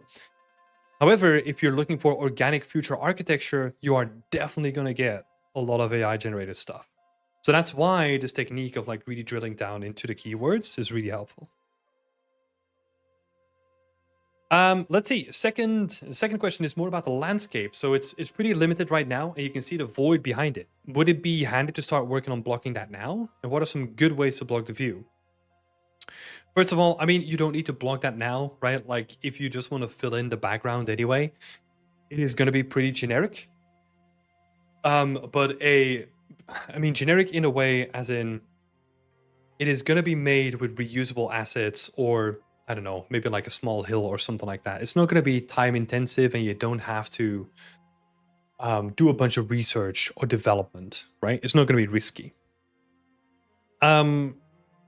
So how do we make those edges actually feel real, right? Because if you just put like, I don't know, a barrier and it's higher, then it kind of feels like a box. We often call this like an arena, right? And that's not what you want. So what we have to do then is we start playing with parallax, right? So this is where you have one mountain on the left, one mountain on the right, one mountain on the left, and it creates like this depth perception, right? And that is really interesting to kind of give you like a sense that the world that you're creating is actually bigger than it is by just having these like parallaxing natural elements in the background. And then you just fill it up with stuff, right? Like what you can do is just to have like one of those like rolling hills meshes and then just like duplicate it all over and paint some grass on it and maybe some trees, and that's it. That's all you need to do. However, you also don't need to do that, right? Like if this is literally going to be the focus of your scene, you can also just fill it up and then just have like a stream kind of going into the background, meandering between the trees and the bushes and all that kind of stuff. So yeah. It depends. If you're trying to sell the idea of like a big open world, right? For example, on most of the games that I worked on, you kind of want to keep the sense that it's like, ooh, it's a wide, expansive thing, but then still find a way to like block yourself or like block the player from like going into those spaces. Cool. But yeah, parallaxing would be good to start out with. Then fill up those individual layers with additional content that you already have. Tao Koirama is saying you can turn it off on Pinterest. I've done it. Now it's only 80% of AI. Yeah, that's the issue, right? I mean, it's been ages since I used Pinterest. I honestly don't even consider using Pinterest for reference gathering. I think it's utter garbage, honestly. I think if you really want to get interesting stuff, try to go for more old school or potentially even analog approaches, and they're going to give you like way more interesting stuff than, I don't know, weird stuff that you see on like Pinterest or anything else. Takes more time, for sure, and it's not as approachable, but it does give you more interesting insights. Right, so next one, we've got Makefile for today. I've not made any annotations for you yet. Let's have a look. Makefile's doing some trim sheets.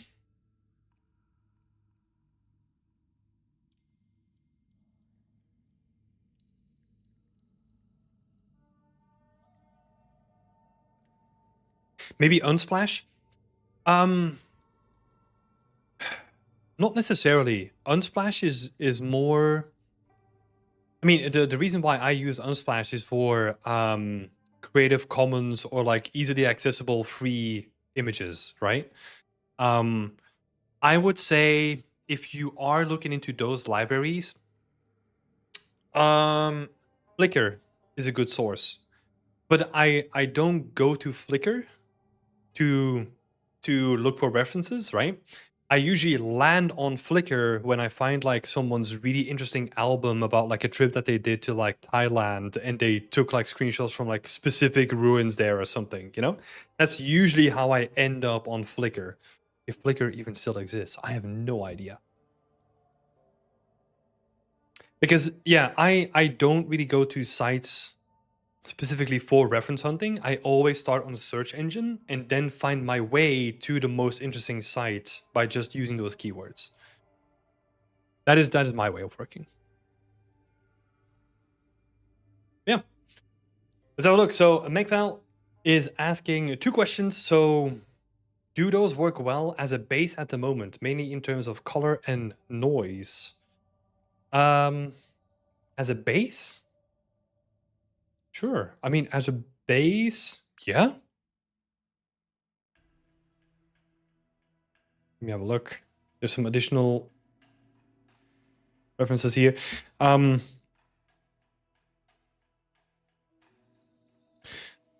we have some references here if we're talking about that anyway?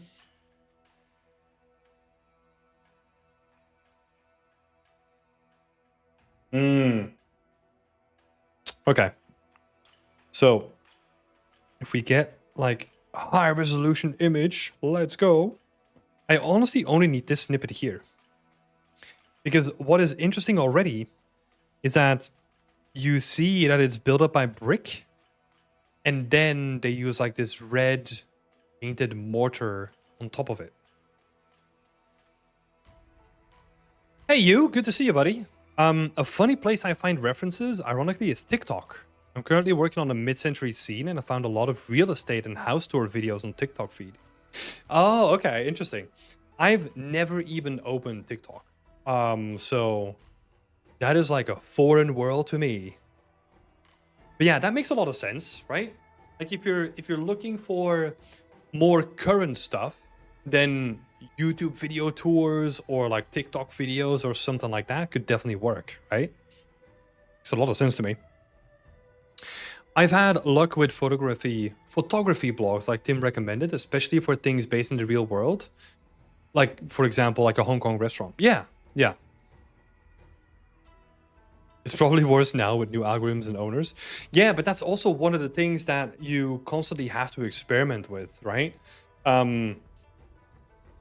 Because you constantly have to be flexible with this stuff because you don't know what they're changing. So sometimes I'll look for something that I found like really easily before, and then I'll look with relevant terms and it gives me like a bunch of nonsense.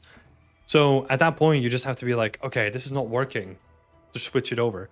I have this a lot, for example, with DuckDuckGo, right? So I'll start there. I'll look for a generic search term, and then I realize that it just doesn't give me like any of the stuff that I want. And I'll switch over to Google, and Google still is like better with the search algorithm than they are. And then I'll usually go through like a bunch of different tools until I find like the thing that I look for. Museums also have a good reference if they catalog their collections in images. Oh yeah, that's true. Yeah, and a lot of them are actually like publicly available online, and you might in some cases be able to download them as well, which is pretty cool. You can even in some cases download like 3D models. So yeah. We should, yeah, that would be, Now I'm thinking about the lesson and how I can expand on it, right? Because basically all that I said here today is sort of condensed in that little lesson that I'm writing about it. Yeah, maybe I need to explore a little bit more, you know? Maybe I need to install TikTok. Sell my souls to find some good reference. But yeah, talking about this again, these bricks, right? They form the foundation for the wall. And then they have this like red kind of clay sort of plaster on top of it, which is pretty interesting. You can kind of see that going all the way around, right? So that might actually be a good use case for using the same sort of like brick texture that you already have. And then maybe slapping like a thicker layer of plaster onto it and then revealing some of these areas, right? Because that was honestly the biggest issue that I had with this one. Like this texture currently, it is, I don't know what it is, right? Like it's very hard to define. It just feels like this random generic, I don't know, plastery thing. But it feels very undefined, right? Those images on the top right are the old ones, I think. Top left. Oh yeah, yeah. But yeah, like you... And honestly, like these sort of like plaster materials, I personally always find them like more tricky to do than anything else. But yeah. Oh, if you're just jumping in, I love the stuff that you're putting out there, dude. Yeah, the texel density stuff was really interesting. Keep it up, man. It's cool to see you pumping out stuff.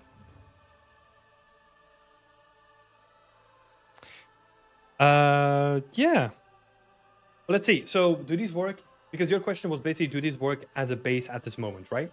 If you're talking about like as a base texture, this is good enough, right? If we're talking about like colors, noise is a bit, I don't know, can be improved. But if you're using it as a base, it's fine, right?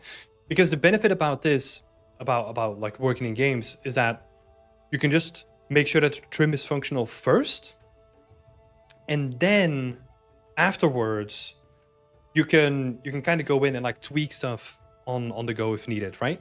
Because also one thing that we always, I mean, we don't always forget, but like we sometimes lose track of, is I'm talking about all these details, but if you have a camera that is like far in the back and you can't even see like the individual bricks, what does it matter, right?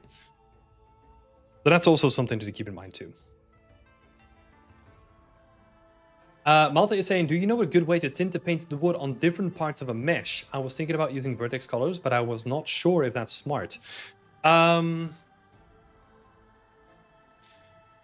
if you're doing painted wood, I think it's best to use a mask, So you would just like use a mask and add that into one of your texture channels, right? Or as a separate texture if you wanted to. And then just like tint that specific section, because I feel like that gives you the most control.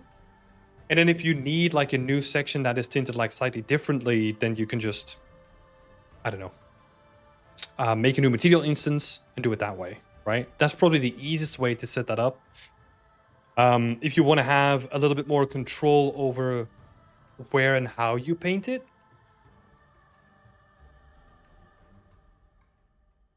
well, the question is, do you need to, right? Because if you then want to, I don't know, if you want to paint in like painted wooden beams, I think in this case, it's probably easier to just assign like, let's say 3 material instances, make one red, make one, I don't know, brown, and make one yellow or something like that. And then just use them as like different material instances and slap them on top of it where it's needed. It's just a bit more straightforward, I feel. You were saying, thanks, man. I'm trying something new. Also, don't want to step on your content as well. No, it's fine, dude. I mean, there's only so much we can do, right? I think it's always a benefit the more resources that we get out there, and that we can just like prepare the next generation of artists better, right? So don't worry about that at all. Keep putting good stuff out there.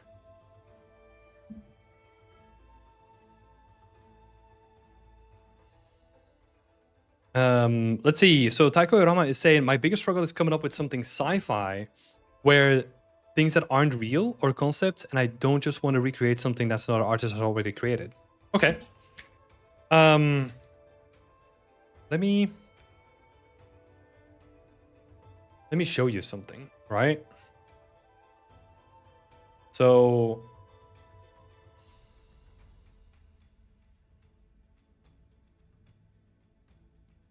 there's a lot of like, of course, there's going to be like a bunch of AI generated stuff in here. I was going to say there's a lot in real life that you can actually already take inspiration from, right? So for example, I mean, this is an old.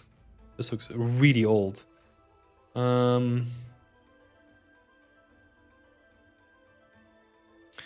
For example, if you're thinking about like, let's say you're designing like an interior of like a spaceship, right?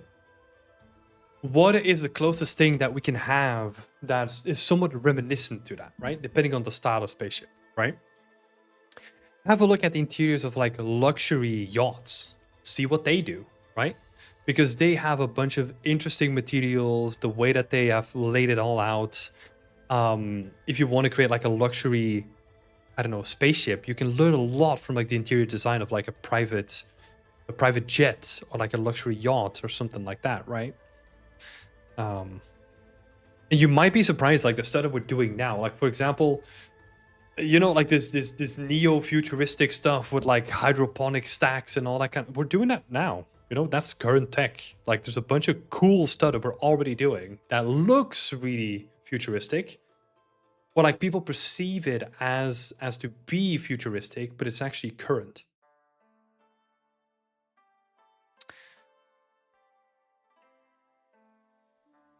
A talk on how to blend references together to create something new would be great. Yeah. Yeah, that, I mean, yeah. Yeah, it's interesting. I tend to do that with a lot of my students that I have for like the mentorships that I run. So yeah, that's not a bad idea.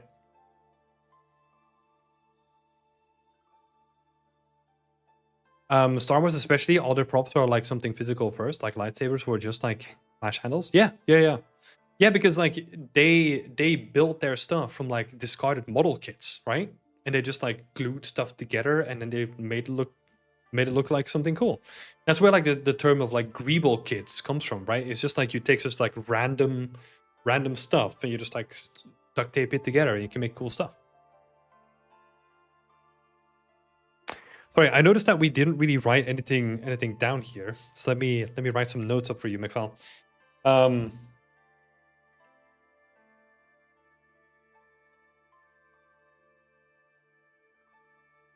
yeah, in terms of colors, I think you're good, right? So this works as a base. Just keep working on it into the future. I think you're then going to be in a good spot. When it comes to, yeah, like we said, like the tinted wood, I think the easiest option is always going to be the most successful one, you know, because we tend to overcomplicate things a lot where we don't need to. Cool, thank you, McFall. Yeah. Nikita, let's have a look at your work next. Before we do, you is saying find common real ground reference. Star Wars relied heavy on brutalism. Sid Mead relied heavy on the 60s and 70s architecture in this concept. Yeah. Yeah, there's something cool about like rediscovering like old people's work, right? Like Sid Mead was like really it is really interesting. I find him, if you were to look at his work now, and if you don't really have like an extended visual library, it would feel as like really foreign, like this really weird, like futuristic thing that we don't tend to see as futuristic, right? Because there's a lot of mechanical stuff that like is still rooted in his designs too, right? Like if you look at the buildings, like you'll still see like a lot of pipes and all that kind of stuff, which is interesting because, like you said, like it's that time period that he's like blending into his like futuristic vision, because that was the vision of the future back then. I think it's cool. Right now I have 3 color sections in one texture, so that works better than what I have now. Yeah. I mean, the 3 color sections, that works as well, right? There's nothing necessarily wrong with that. It just limits your availability for then if you want to then have a 4th one, right?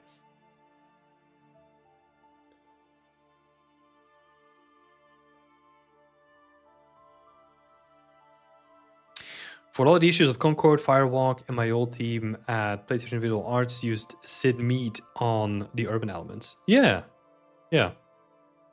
I think that's cool, right? Like where we used, and that's why I personally did like the first ever YouTube video that I did for myself. The talk that I held was about who are you as an artist, right? Like, what do you want to do? Because I feel like so much, we've kind of forgotten that so much of it kind of stems about like, okay, what do you bring to the table, right? Like, what is your inspiration? Like, what are your references?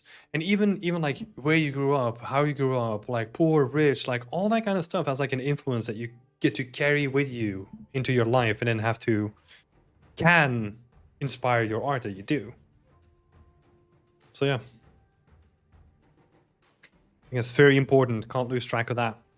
And then, yeah, there's so much cool stuff that you can do, right? Like if you just look at like the landscape right now, if you, for example, if you look at some of the, I mean, I'm gonna go very foreign for me, right? So let's say some abandoned towns in.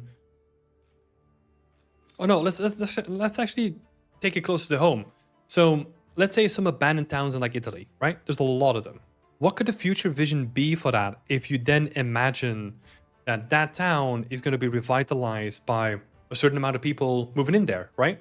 So take the movement of like, hey, you can buy a home for like €1. What does that look like if you continue and extrapolate that into the future, right? Then it could be really interesting because, yeah, you can take like real world concepts and kind of build up from them too. Anyway, thank you for chiming in on that. I think, yeah, there's a bunch of interesting stuff that I now need to add into my lesson as well. Cool.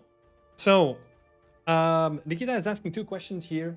Nikita is working on a game called Death in Purgatory. Very, very, very jolly name. Oh, excuse me. The space is about a place to revisit the memories of your father of a player's character. We should be excited and a little bit worried about the space. It will have drone music and ambience. It's a day when the museum is closed and nobody is there. Okay. We're gonna work on the props next.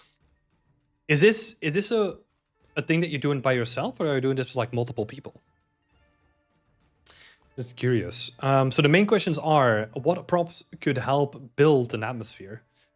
Carpet and benches could be remade.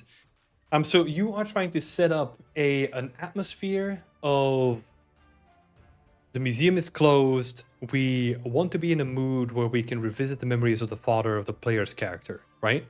So and this comes down to like our previous topic again. I would dive into either the story, right?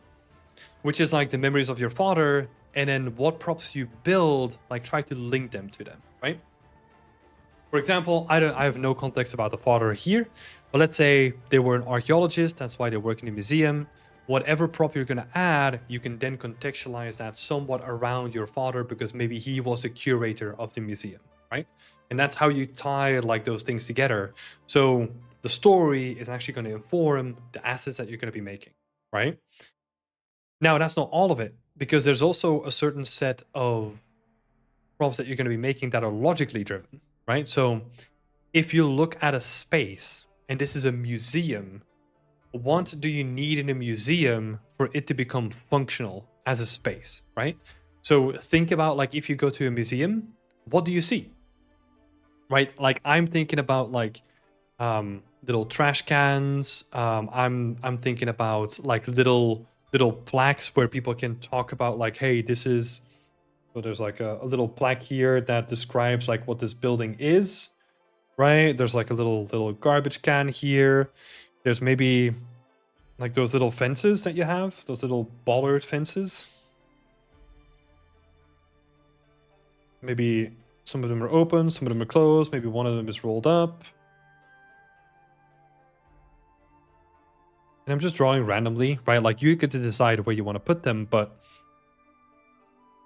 they make the space feel more believable because this is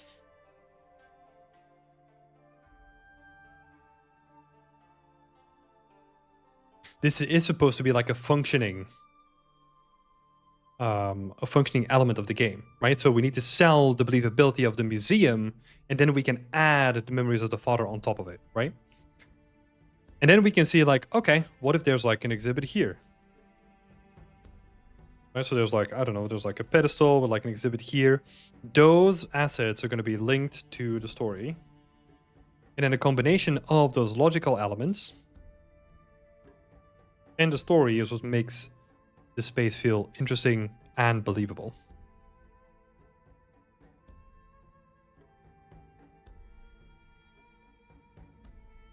And then, so you have like garbage bin here.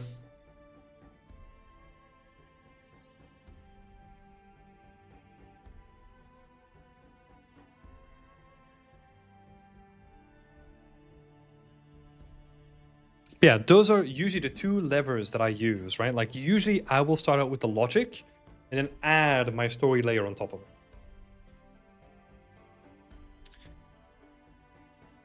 Dun-dun-dun. Cool.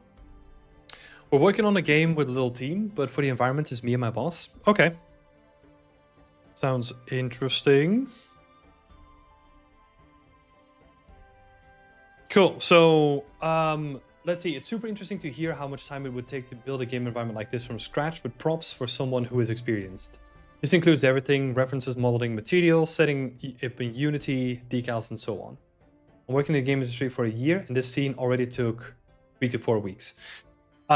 Usually, there's a compounding effect that happens in terms of time because there's layers of people that you have to convince, right? With a small team, those layers are going to be non-existent or barely there. However, in bigger companies, what you're going to have to do is you're going to make your stuff. That is then going to be approved by like your lead. They're going to be talking to like the art director. Stuff is going to change and all that kind of stuff. It adds complexity to the system, right? With a smaller company, you have less of that friction, right? Because it's just you and your boss in this case. Yeah. Or like your other team members, right? If I were to build something like this in its current state, a week. But it depends, right? Because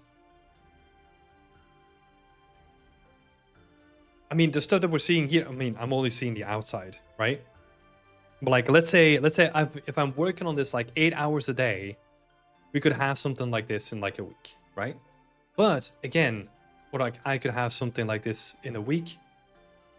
But that is, again, my experience comes on top of it, and I'm assuming that there's going to be no friction, right? Because it's just me. In any game scenario, it is going to be longer, right? And maybe like a week is going to be like low, let's say 1 to 2 weeks.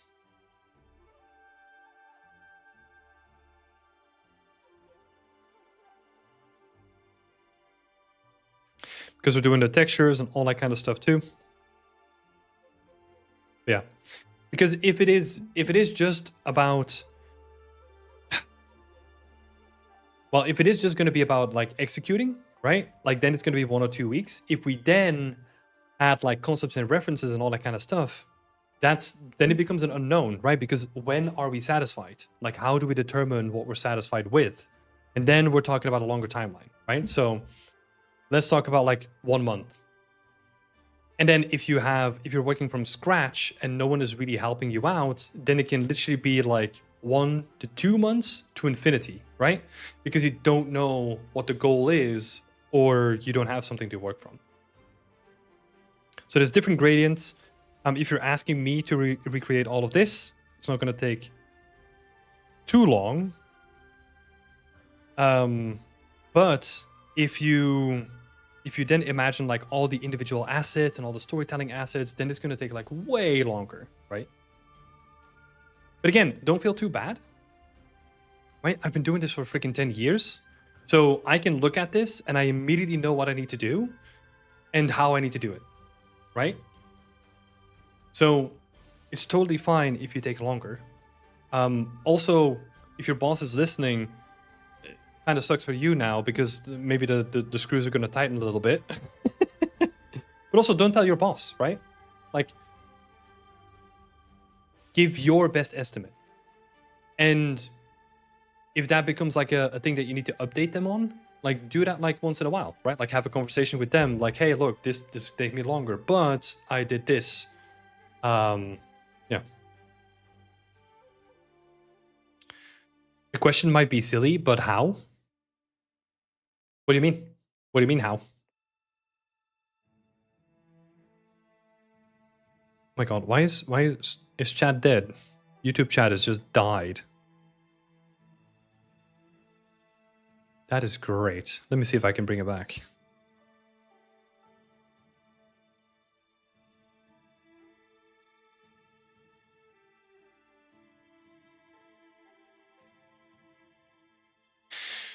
If you're talking about like how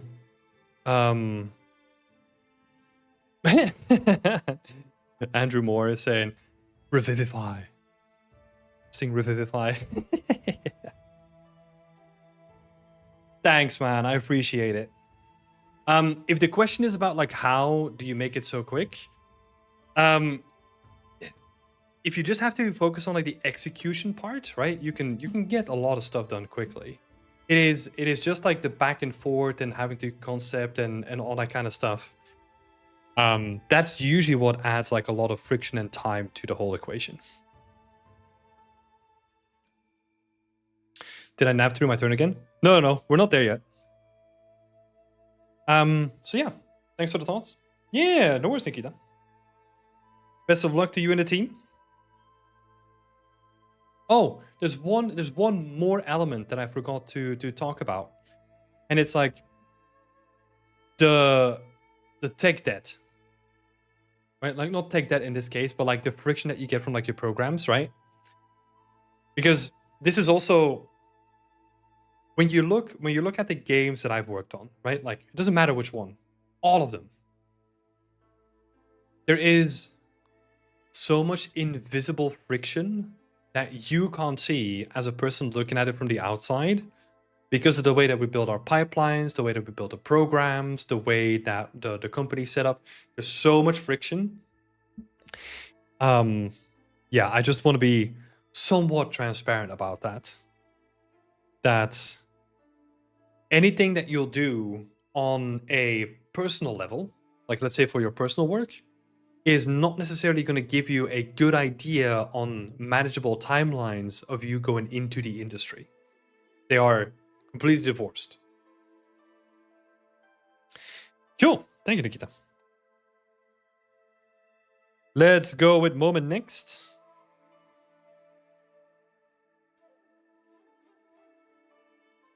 Last through the couple ones. We have 4 people left. So first question. I need some guidance regarding the story. I'm debating if I should make this environment just that it's abandoned and clear that people used to live here. Or that they suddenly had to leave forcefully, which is what we were discussing before. I had some feedback that it's probably going to be hard to convey them forcefully suddenly leaving with noticeable elements. Perhaps maybe it's better to just have it as a lovely courtyard. Yeah. Yeah, that's the thing. Like, if you want to convince people that they left immediately or they were forced out, you are gonna have to add a bunch of additional props. Where if you just want to leave it like this and it's sort of like overgrown and abandoned and like the clothes are old and stinky, you can kind of imply a story, but you don't have to build like a bunch of like really specific props to then tell people the story immediately, right? Like, it's totally fine to have a story that's implied rather than shown, right?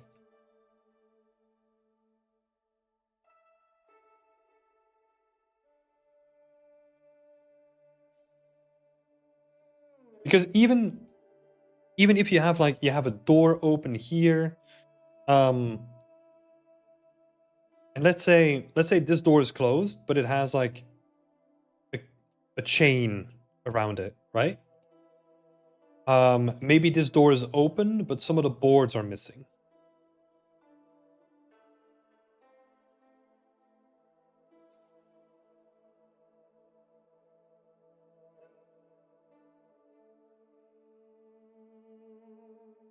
That is also hinting at a story. It's just we can't see the immediate consequences and effects of it, right? I know that sometimes I try to be like really deliberate with the story, but sometimes it can also just be fun to kind of leave it as like, hey, I want to make a beautiful scene that then like subtly hints at a story, right? But like, not all stories have to be like super dramatic.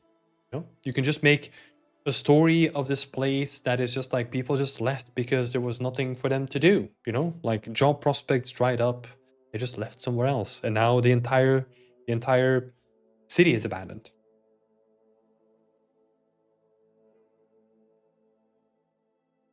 Because what we also don't want to do is we don't want to force in a story if the space that we've created is not necessarily conducive of that story, right?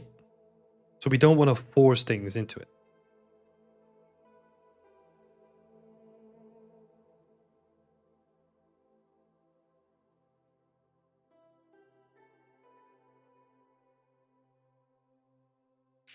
Right, I just didn't want to end up being boring, that's all.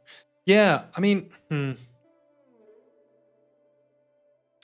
it is interesting, right? Because I personally don't think that a scene like this that is talking about like the like natural decay is boring, right? Um and that comes down to an expression of what I'm interested in, right? Um that's why I thought adding the forcefully left part. Yeah. And it makes sense, right? But like there's always a thing where you can do that, but how much are you sacrificing from the rest of the scene, right? Because this scene is meant to be, from the concept, right? Like, it is meant to be this beautiful, maybe not abandoned in this case, but just like this very serene, not pristine, but like very, I don't know.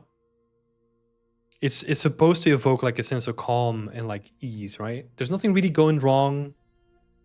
So yeah, if you just like twist it a little bit and then make it like abandoned, and then people have been exploring this for a little bit, that could be interesting by itself, in my opinion. So yeah, really play in on the abandoned angle, and then because what people are going to be doing, right? Or this is at least what I do.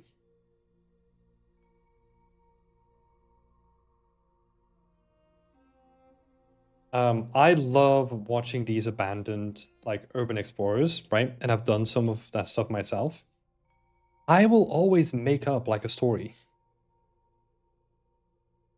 You know, or like you can imagine people living here and then just like, slowly the city drains, right? And that is like something that you can imagine and just like vivid, at least to me. I really don't want to distract from achieving the atmosphere for sure. That is more important to me. Yeah. And I guess in that case, then you leave the forceful part out and you just like lean into what makes this scene beautiful by itself, right? So yeah, I think that's the way you should go.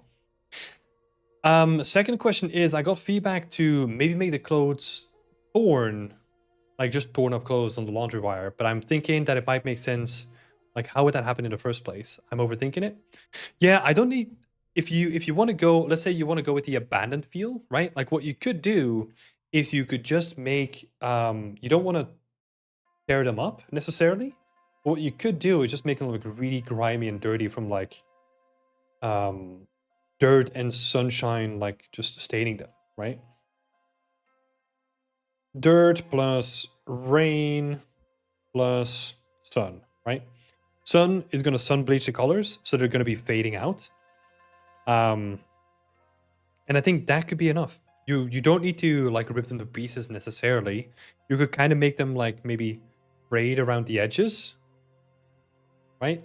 But so it depends. So this could be a really good tool for you to indicate how long these people have left, right? And same thing with like the broken open doors and I don't know, the busted windows and all that kind of stuff, right? The less that stuff happens, the more recent this has become, right? But if you're gonna do like frayed edges and maybe there's like a big rip in this one, this hints at like really old, right? So that's been there for a long time. So it becomes like a tool that you can use to express how long this place has been abandoned. But if you go for torn, that hints at like a long time. If you go for like dirty, sun bleached, and like the stuff that I'm imagining, that is like medium long, right? Like slap like any amount of time on that. And then if it's like almost pristine, then you can hint at like people kind of leaving like all of a sudden, right? But like in a more subtle way. So yeah.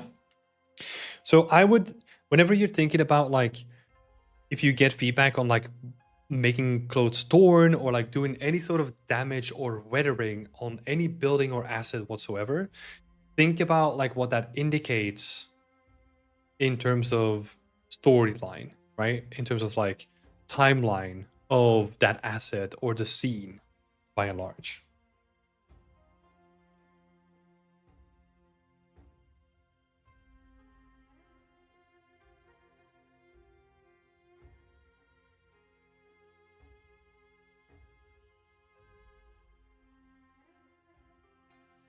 So we want to think about the timeline with that one.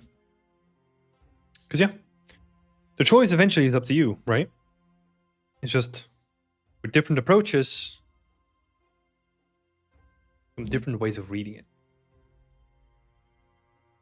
Yeah, cool stuff, man. Let's see. Maybe just an evacuation pamphlet on the ground. That could be interesting. Yeah. Or, yeah. There's so many ways that you could do it, right? Like you could almost have it as like this place has been abandoned for such a long time that like people have been like using this for like urban exploration for such a long time that like all the windows are busted. There's just like a bunch of like generic like old papers on the floor and stuff. You'll see that a lot when you go through like abandoned places. Do you think broken windows works regardless in both scenarios? Yeah.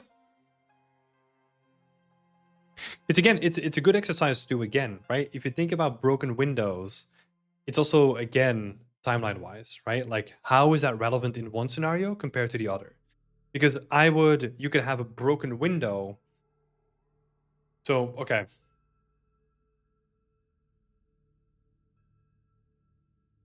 Okay, here's a way to do like a broken window in two different scenarios, right? One abandoned scenario. The broken window has like a brick next to it, right? So hinting at like urban explorers just like destroying the shit for fun. Second scenario where they got forcibly evicted was a person who didn't want to leave that then had to get forcibly evicted and then maybe put up a fight, and that's where like I don't know, the military police started shooting, and that's why the window is broken, right? So you see bullet holes next to the window, and that's hinting at sort of the same asset, same broken window, but just with a different story attached to it, right? With a different approach and different assets, or like different assets surrounding it. Yeah, it's always fun to do like a little, at least it is to me, to do like a little thought exercise, a little bit of role play to see what the outcomes are.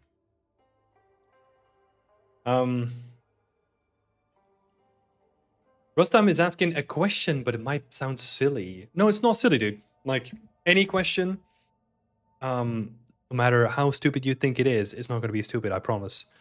How much of your feedback and speech overall is close to real studio conditions? Because of my basic English knowledge, I'm worried about not trying to ruin everything because of it.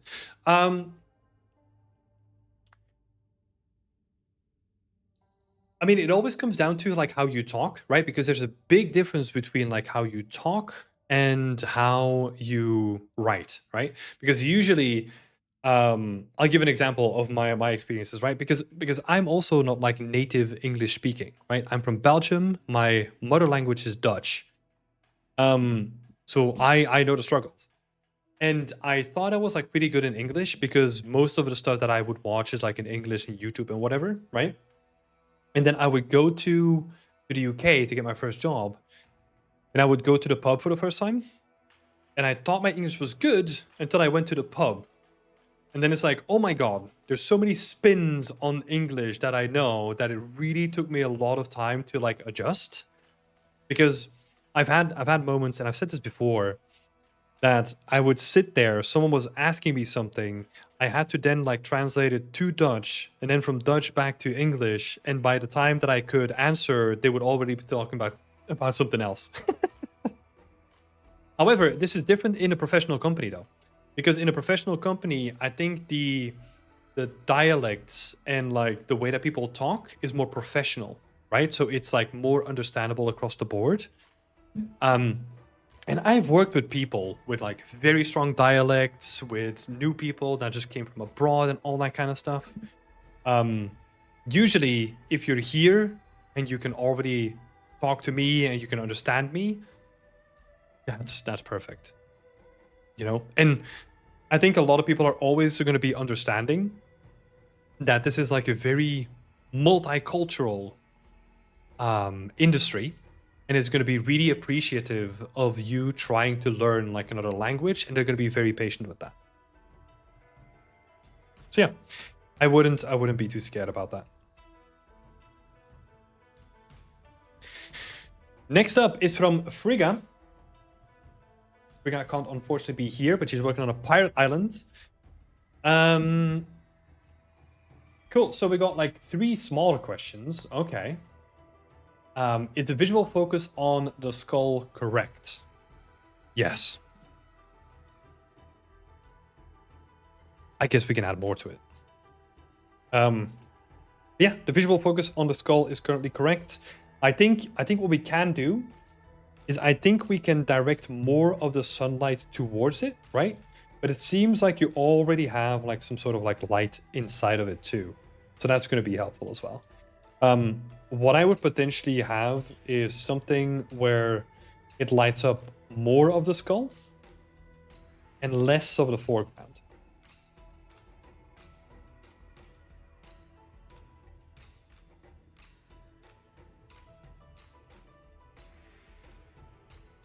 So that means that we're probably going to be rotating the sun slightly like this, so that the sun basically comes in at the skull like this, right? So that we get like a nice portion of the skull highlighted, let's say. And that we get like the direction of the sun kind of pulling you into the scene a little bit. But I like where this is going though. And you're gonna get some extra help from like some of the fires inside of the skull, right? So That's going to be helpful there too.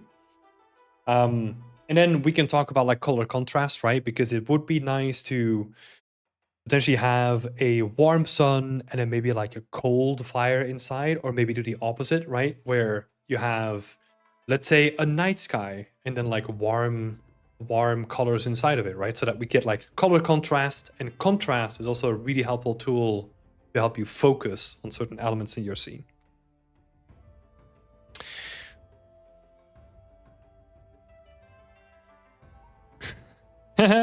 Started practicing English in England. You really like to play it hard. By the way, thanks for the answer. It's really calming. Yeah, no worries, man. No worries at all. I think honestly, online games are a good way to train it.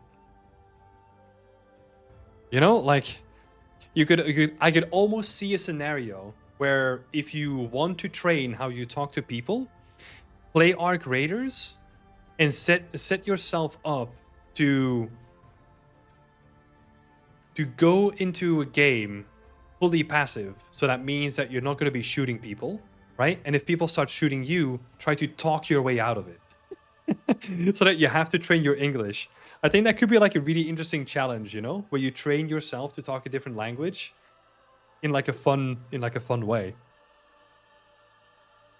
Let's see. So second question here, scale. I included a mannequin for reference. Is the skull big enough? Yeah, I mean the skull is definitely big enough. I think it's not necessarily about the scale of the skull. I think you have to think about like how the skull stands out from its surroundings, because that is more interesting. I'll let you know what I mean. So scale, it's more about like relative scale.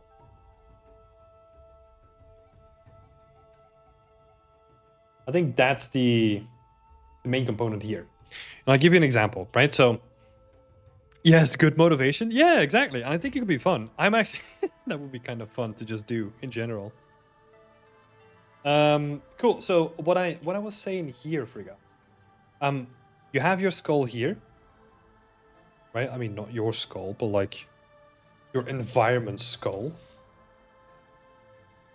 Where's my pencil? Can I? Oh, there we go. So you have your skull here. I think what could make a bigger impact is if you get rid of some of the big stones next to it, so that the silhouette of the skull becomes more interesting to look at. So we're gonna get rid of like these guys.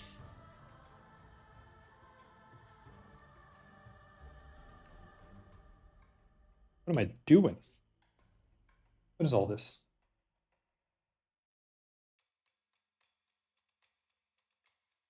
Let me see. Right, and then we make the skull a bigger point of interest by just making it stand out from the rest of it, right? So these rocks are all going to go, or like we're going to push them down, and the skull silhouette stands out more compared to the rest of the scene. It's going to be really cool. So yeah.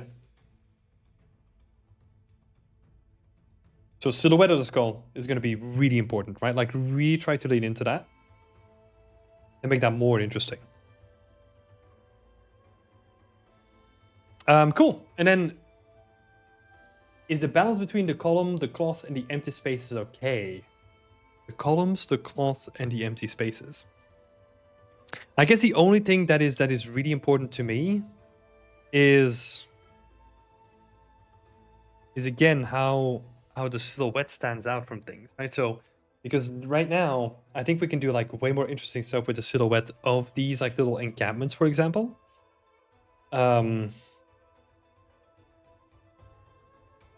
then let's see, you've got like this scaffolding built up, which is really interesting.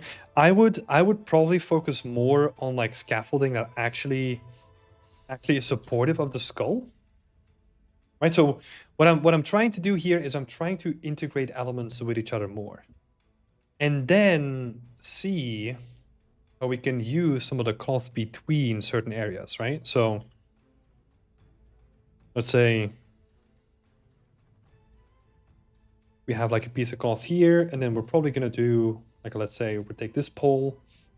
There's like a big piece of cloth here as well. Maybe even, I don't know, something like this. But and then we can do some really cool stuff with the cloth because it's gonna pull your direction into the skull more, right? We can kind of use that a little bit more. But I would try to integrate all the elements a little bit more into each other, right? So the scaffolding. What I'm basically asking is the scaffolding is good, but what is it supporting?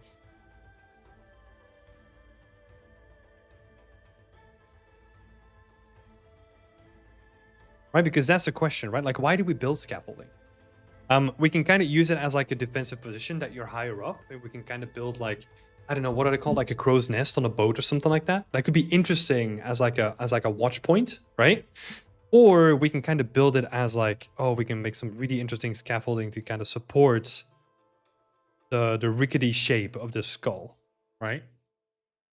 And then for the tents,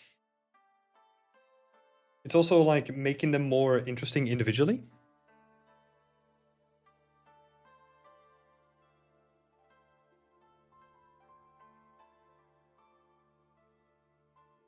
And how can we guide them more through the scene, right? So like guidelines. Because now we can kind of see, pick another color, kind of see that that's pointing here.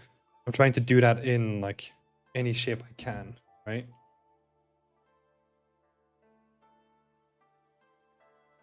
And then even these guys, right? Like they kind of frame the hole that's going to be in the skull, but they're also like pointing up as well. Yeah. Cool stuff, Rika. I hope that was helpful.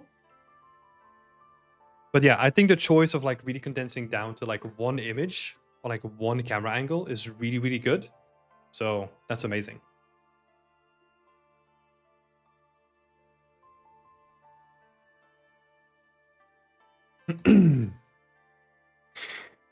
Right. Last two for today. I'm going to start out with Juancho. Hello, Juancho. Question for the week. I added some mold and some grunge on the wall and the ceiling, so the room looks more grungy and darker. How do you feel about it?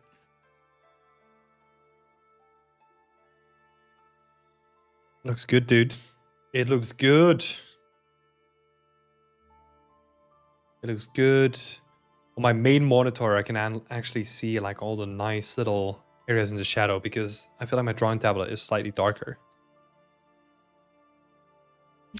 Metal Gear saying you can make the eye socket hollow and make arm guards watching from there. That's also a sick idea. I like that. That's also a sick idea.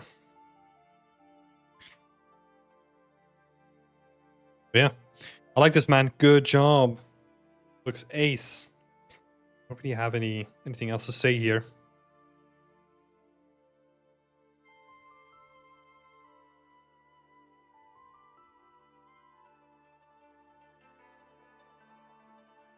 Let's see, and then I use Pump to give more depth to the wooden plank floor and also add some of the edge damage. What do you think? Would the depth be too much or is it just fine? Oh no, this is great.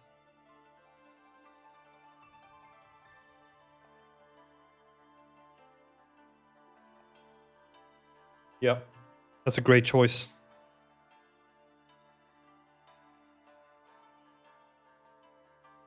That's cool, man. That's really cool. I don't really have like too much to say. You're working on some prop renders, which is looking cool. Let me just like zoom in.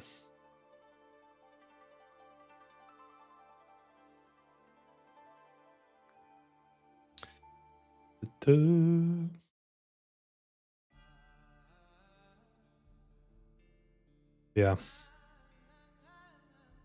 Nice one.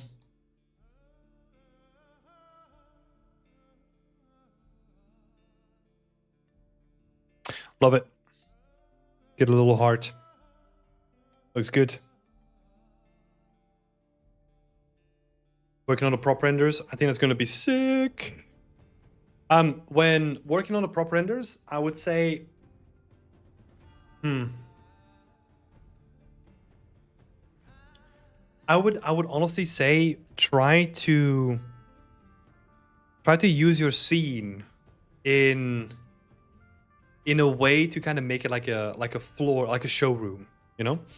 What I mean by that is if you're doing like a render from this guy basically, so talk about prop renders, right? So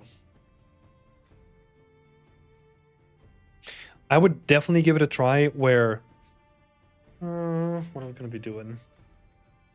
I'm almost imagining that like none of this is here, and that your prop is gonna be like in front of the window or something.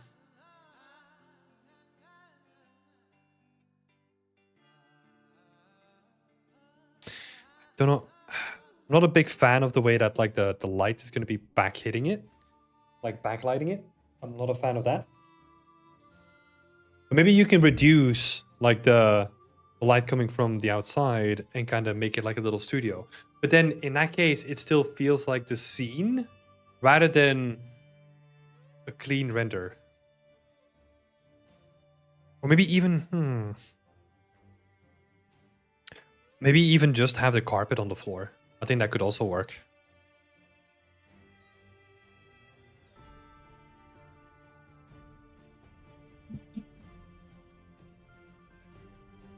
So that could be something to try, but like use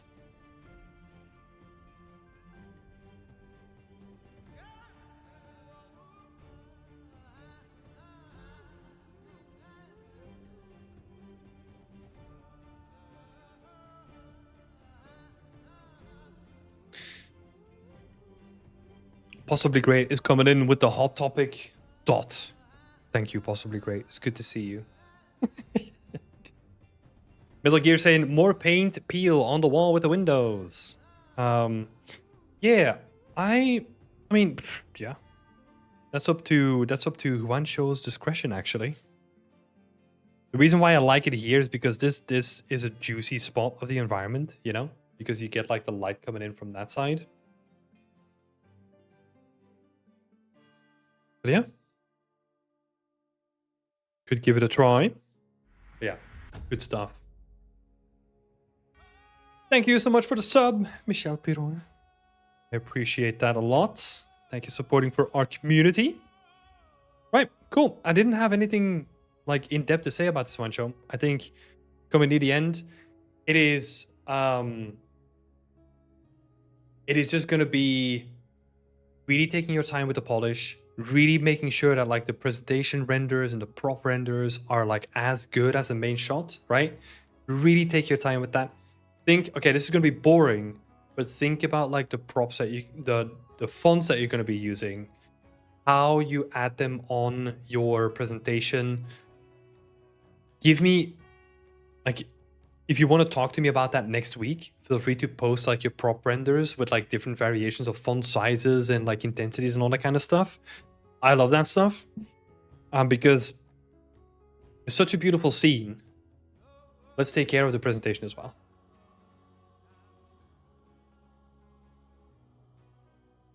How do we balance environmental textures to create a cohesive and stylized scene? I mean,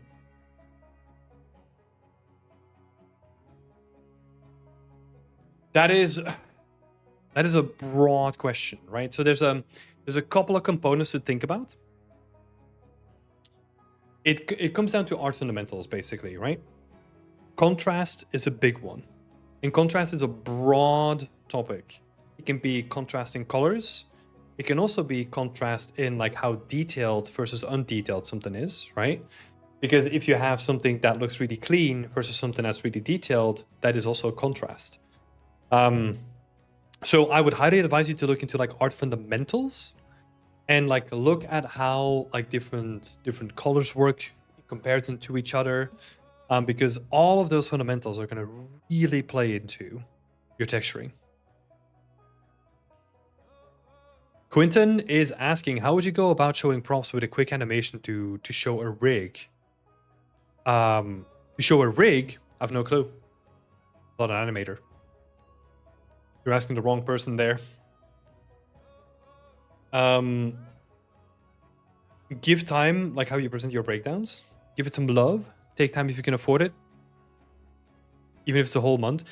Yeah, like, but it's almost like it's almost like that famous quote of like games, right? Like, I don't know what the exact quote is again, but it's like you only get like one chance to like release a game, right? Same thing here, right? Like you get your biggest push of like, I don't know, whatever you want to call it, like exposure when you do like your first release, right? So you kind of want to maximize that. Gotta look up tech art portfolios for prop rigs. Yeah, that would be a good way to start, or even just like animation portfolios, right? Like professional riggers in the field, like how do they present their portfolio? Would be a good one. Yeah, if you're presenting a rig, that's probably going to be like more of a rigger or like animator like portfolio that you should be looking at. Yeah, Joancho, great stuff. Really good looking scene. And congratulations on getting this far and like getting close to the finish line. So really cool stuff. Right, last one for today. We have Yayis? Well, if I mispronounced that. But let's have a look. Oh, Hjalmar. Sorry. The name change in the middle. So I've done some planning and research, now started doing a blockout exploration of some kind of creepy, kind of a hag or witch's hut. Oh, a witch's den, you say? Not akin to our latest team challenge. That is cool. So my first question is are there any compositional elements or any other issues with the blockout at this stage?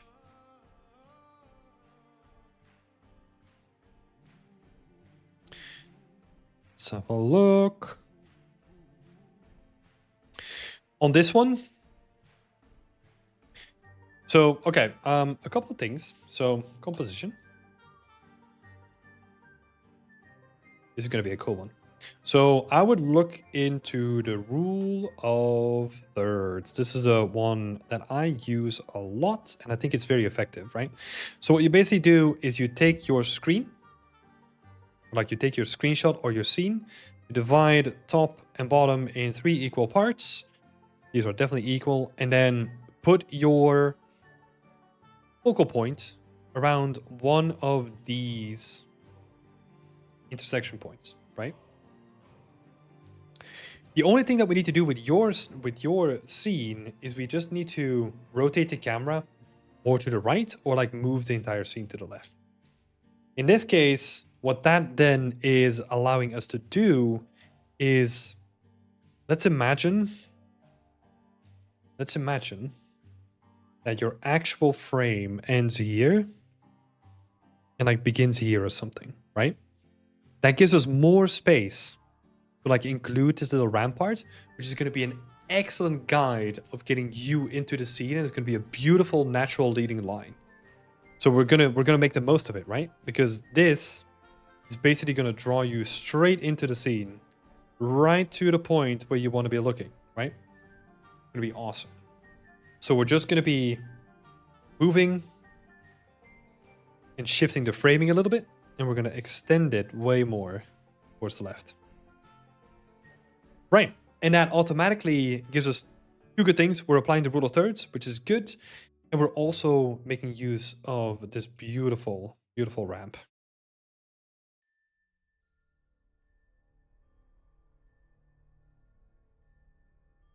Which is cool. Next thing, these two, I am not too sure about them now.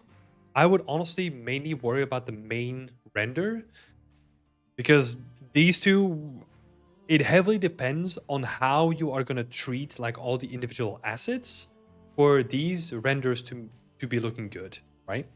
So I would focus on your screenshot number 1 first.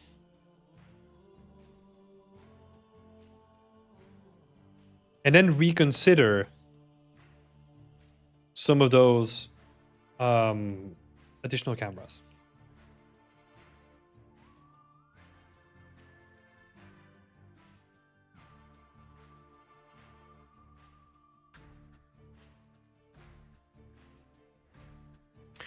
So that's what I would do, because this could be cool, but at the moment this feels just more like we're zooming into like someone's doormat, right? So I don't know what that's going to be yet. So that's a little bit hard to determine. But the main render is going to look ace. And then this one, yeah, same thing as like shot number 2. Compositionally, I like this one more because at least we're kind of looking into something, right? So that could be cool. Your second question though is, okay, this is a wall of text. I'm planning to build a house up in modules and make a plank and beam kit that I can use to make all the kinds of crooked wood pieces in the scene. What's the best way of handling that texture-wise? I wanted to utilize material layers, and I feel like it would speed up the workflow, and using RGB masks seems a smart way to introduce like variation. But if I do, I can't really sculpt the kit as I would like need like 3 UV maps to texture everything. So I don't think you do. I think you're... Because if you have like a bake map, right? You're going to be baking like individual textures, like let's say they're like generic wooden textures, right? And I'll give you, in the meantime, I'll look up a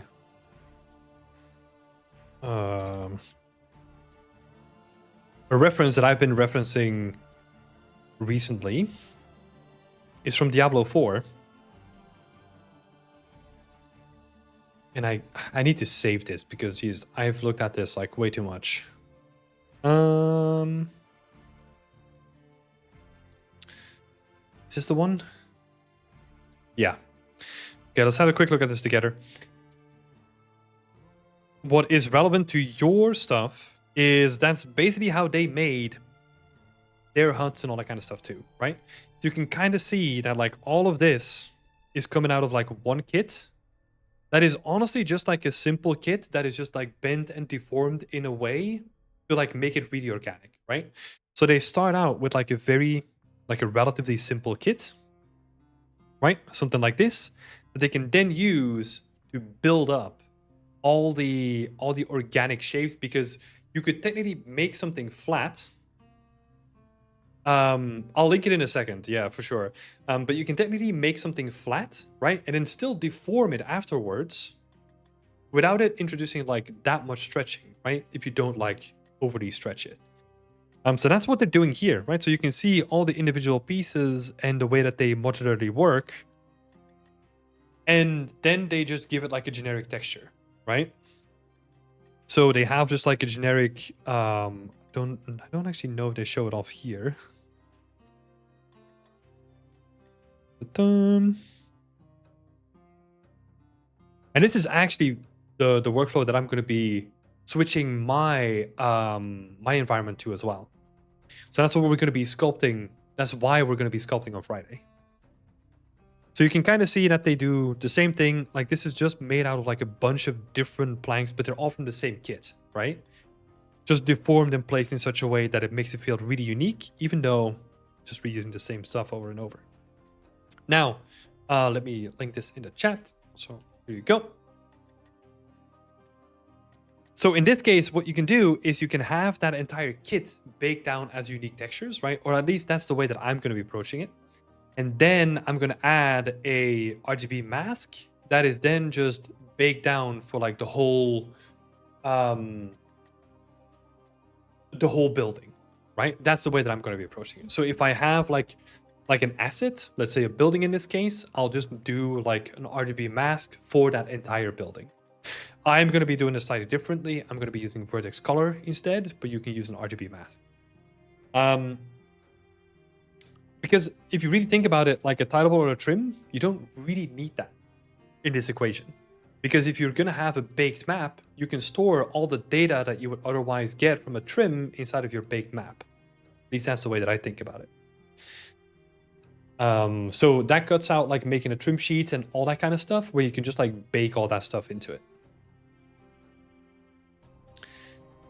And is it smart to make a trim sheet for the baked edges? We kind of just talked about that. Or is it easier to just use tileables and make sculpts of the planks that I can just decimate them in ZBrush? Yeah, again, like this workflow that we just looked at, they sculpted everything, decimated everything down, then baked it, and then they used those like decimated like low poly assets to then rebuild like whatever they needed to build, right? Which is really cool, really flexible, and it gives you like a lot of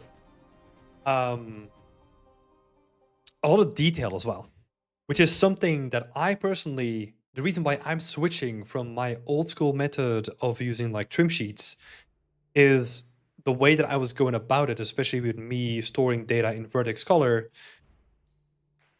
It's one of the main limitations that I was running into is, let's say, the way that you traditionally add detail to a trim sheet, let's say broken edges or something like that, is by using like decals on top of it, right? So like a little bit of, you duplicate your geometry, you add like a little bit of like floating decals, and then you have like splintered wood that you can then use to add like more detail. However, if I'm then baking it into Unreal, that then gets seen as like a bit of actual geometry on top of it, which is going to cause AO, which is going to give me wrong information for my texturing going forward, right? Could I then switch it up to like an RGB mask and paint all that stuff out? For sure.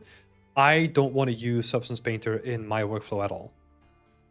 So that's why I'm doing it. But yeah, again, like sometimes keeping your workflow like pretty simple can be good.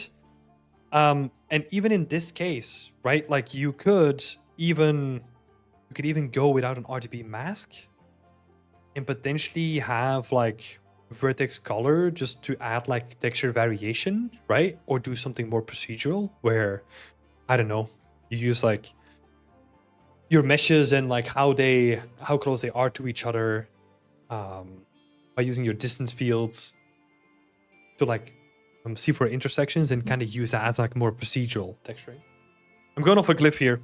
There's so many ways, but that's the way that I would do it. I would do a baked map, do it the same way that I just highlighted in that little overview of that ArtStation, and then add like RGB masks on top of it. It's going to be way simpler and way more efficient. Cool. Oh my god, still 30 people here. Thank you all so much for being here until the end. I am not going to make this longer than it needs to be. I am just going to thank you all so much for your time. Again, thank you all so much for staying till the end. What's going to happen next? I will share all these overpaints in the community. And if you want to become like a part of our community as well, go check out like the link in the description. What is happening next? Wednesday. We are Wednesday. Friday, we are going to be doing exactly what I was just talking about now. We are probably going to be sculpting some like really nice wooden beams. I have currently have my whole kit sort of like prepared so that I can just go in and like sculpt some like nice stuff in Blender. And hopefully we can set that up to then start baking things down, start texturing, so that we can then start recompiling all the buildings and create like really, really cool medieval buildings with that kit. But yeah, I'm excited to see you on Friday then. We will be, also we'll be doing portfolio reviews. So 2 portfolios, then some sculpting, gonna be having some fun. So yeah, let's go with Wednesday stream. Thank you for being here. Appreciate it. But yeah, that's going to be me for tonight. I wish you all a nice evening. Have fun with any art that you do. And yeah, can't wait to see what you're working on next week. And then, yeah, see you on Friday as well. Bye, Slate. See ya.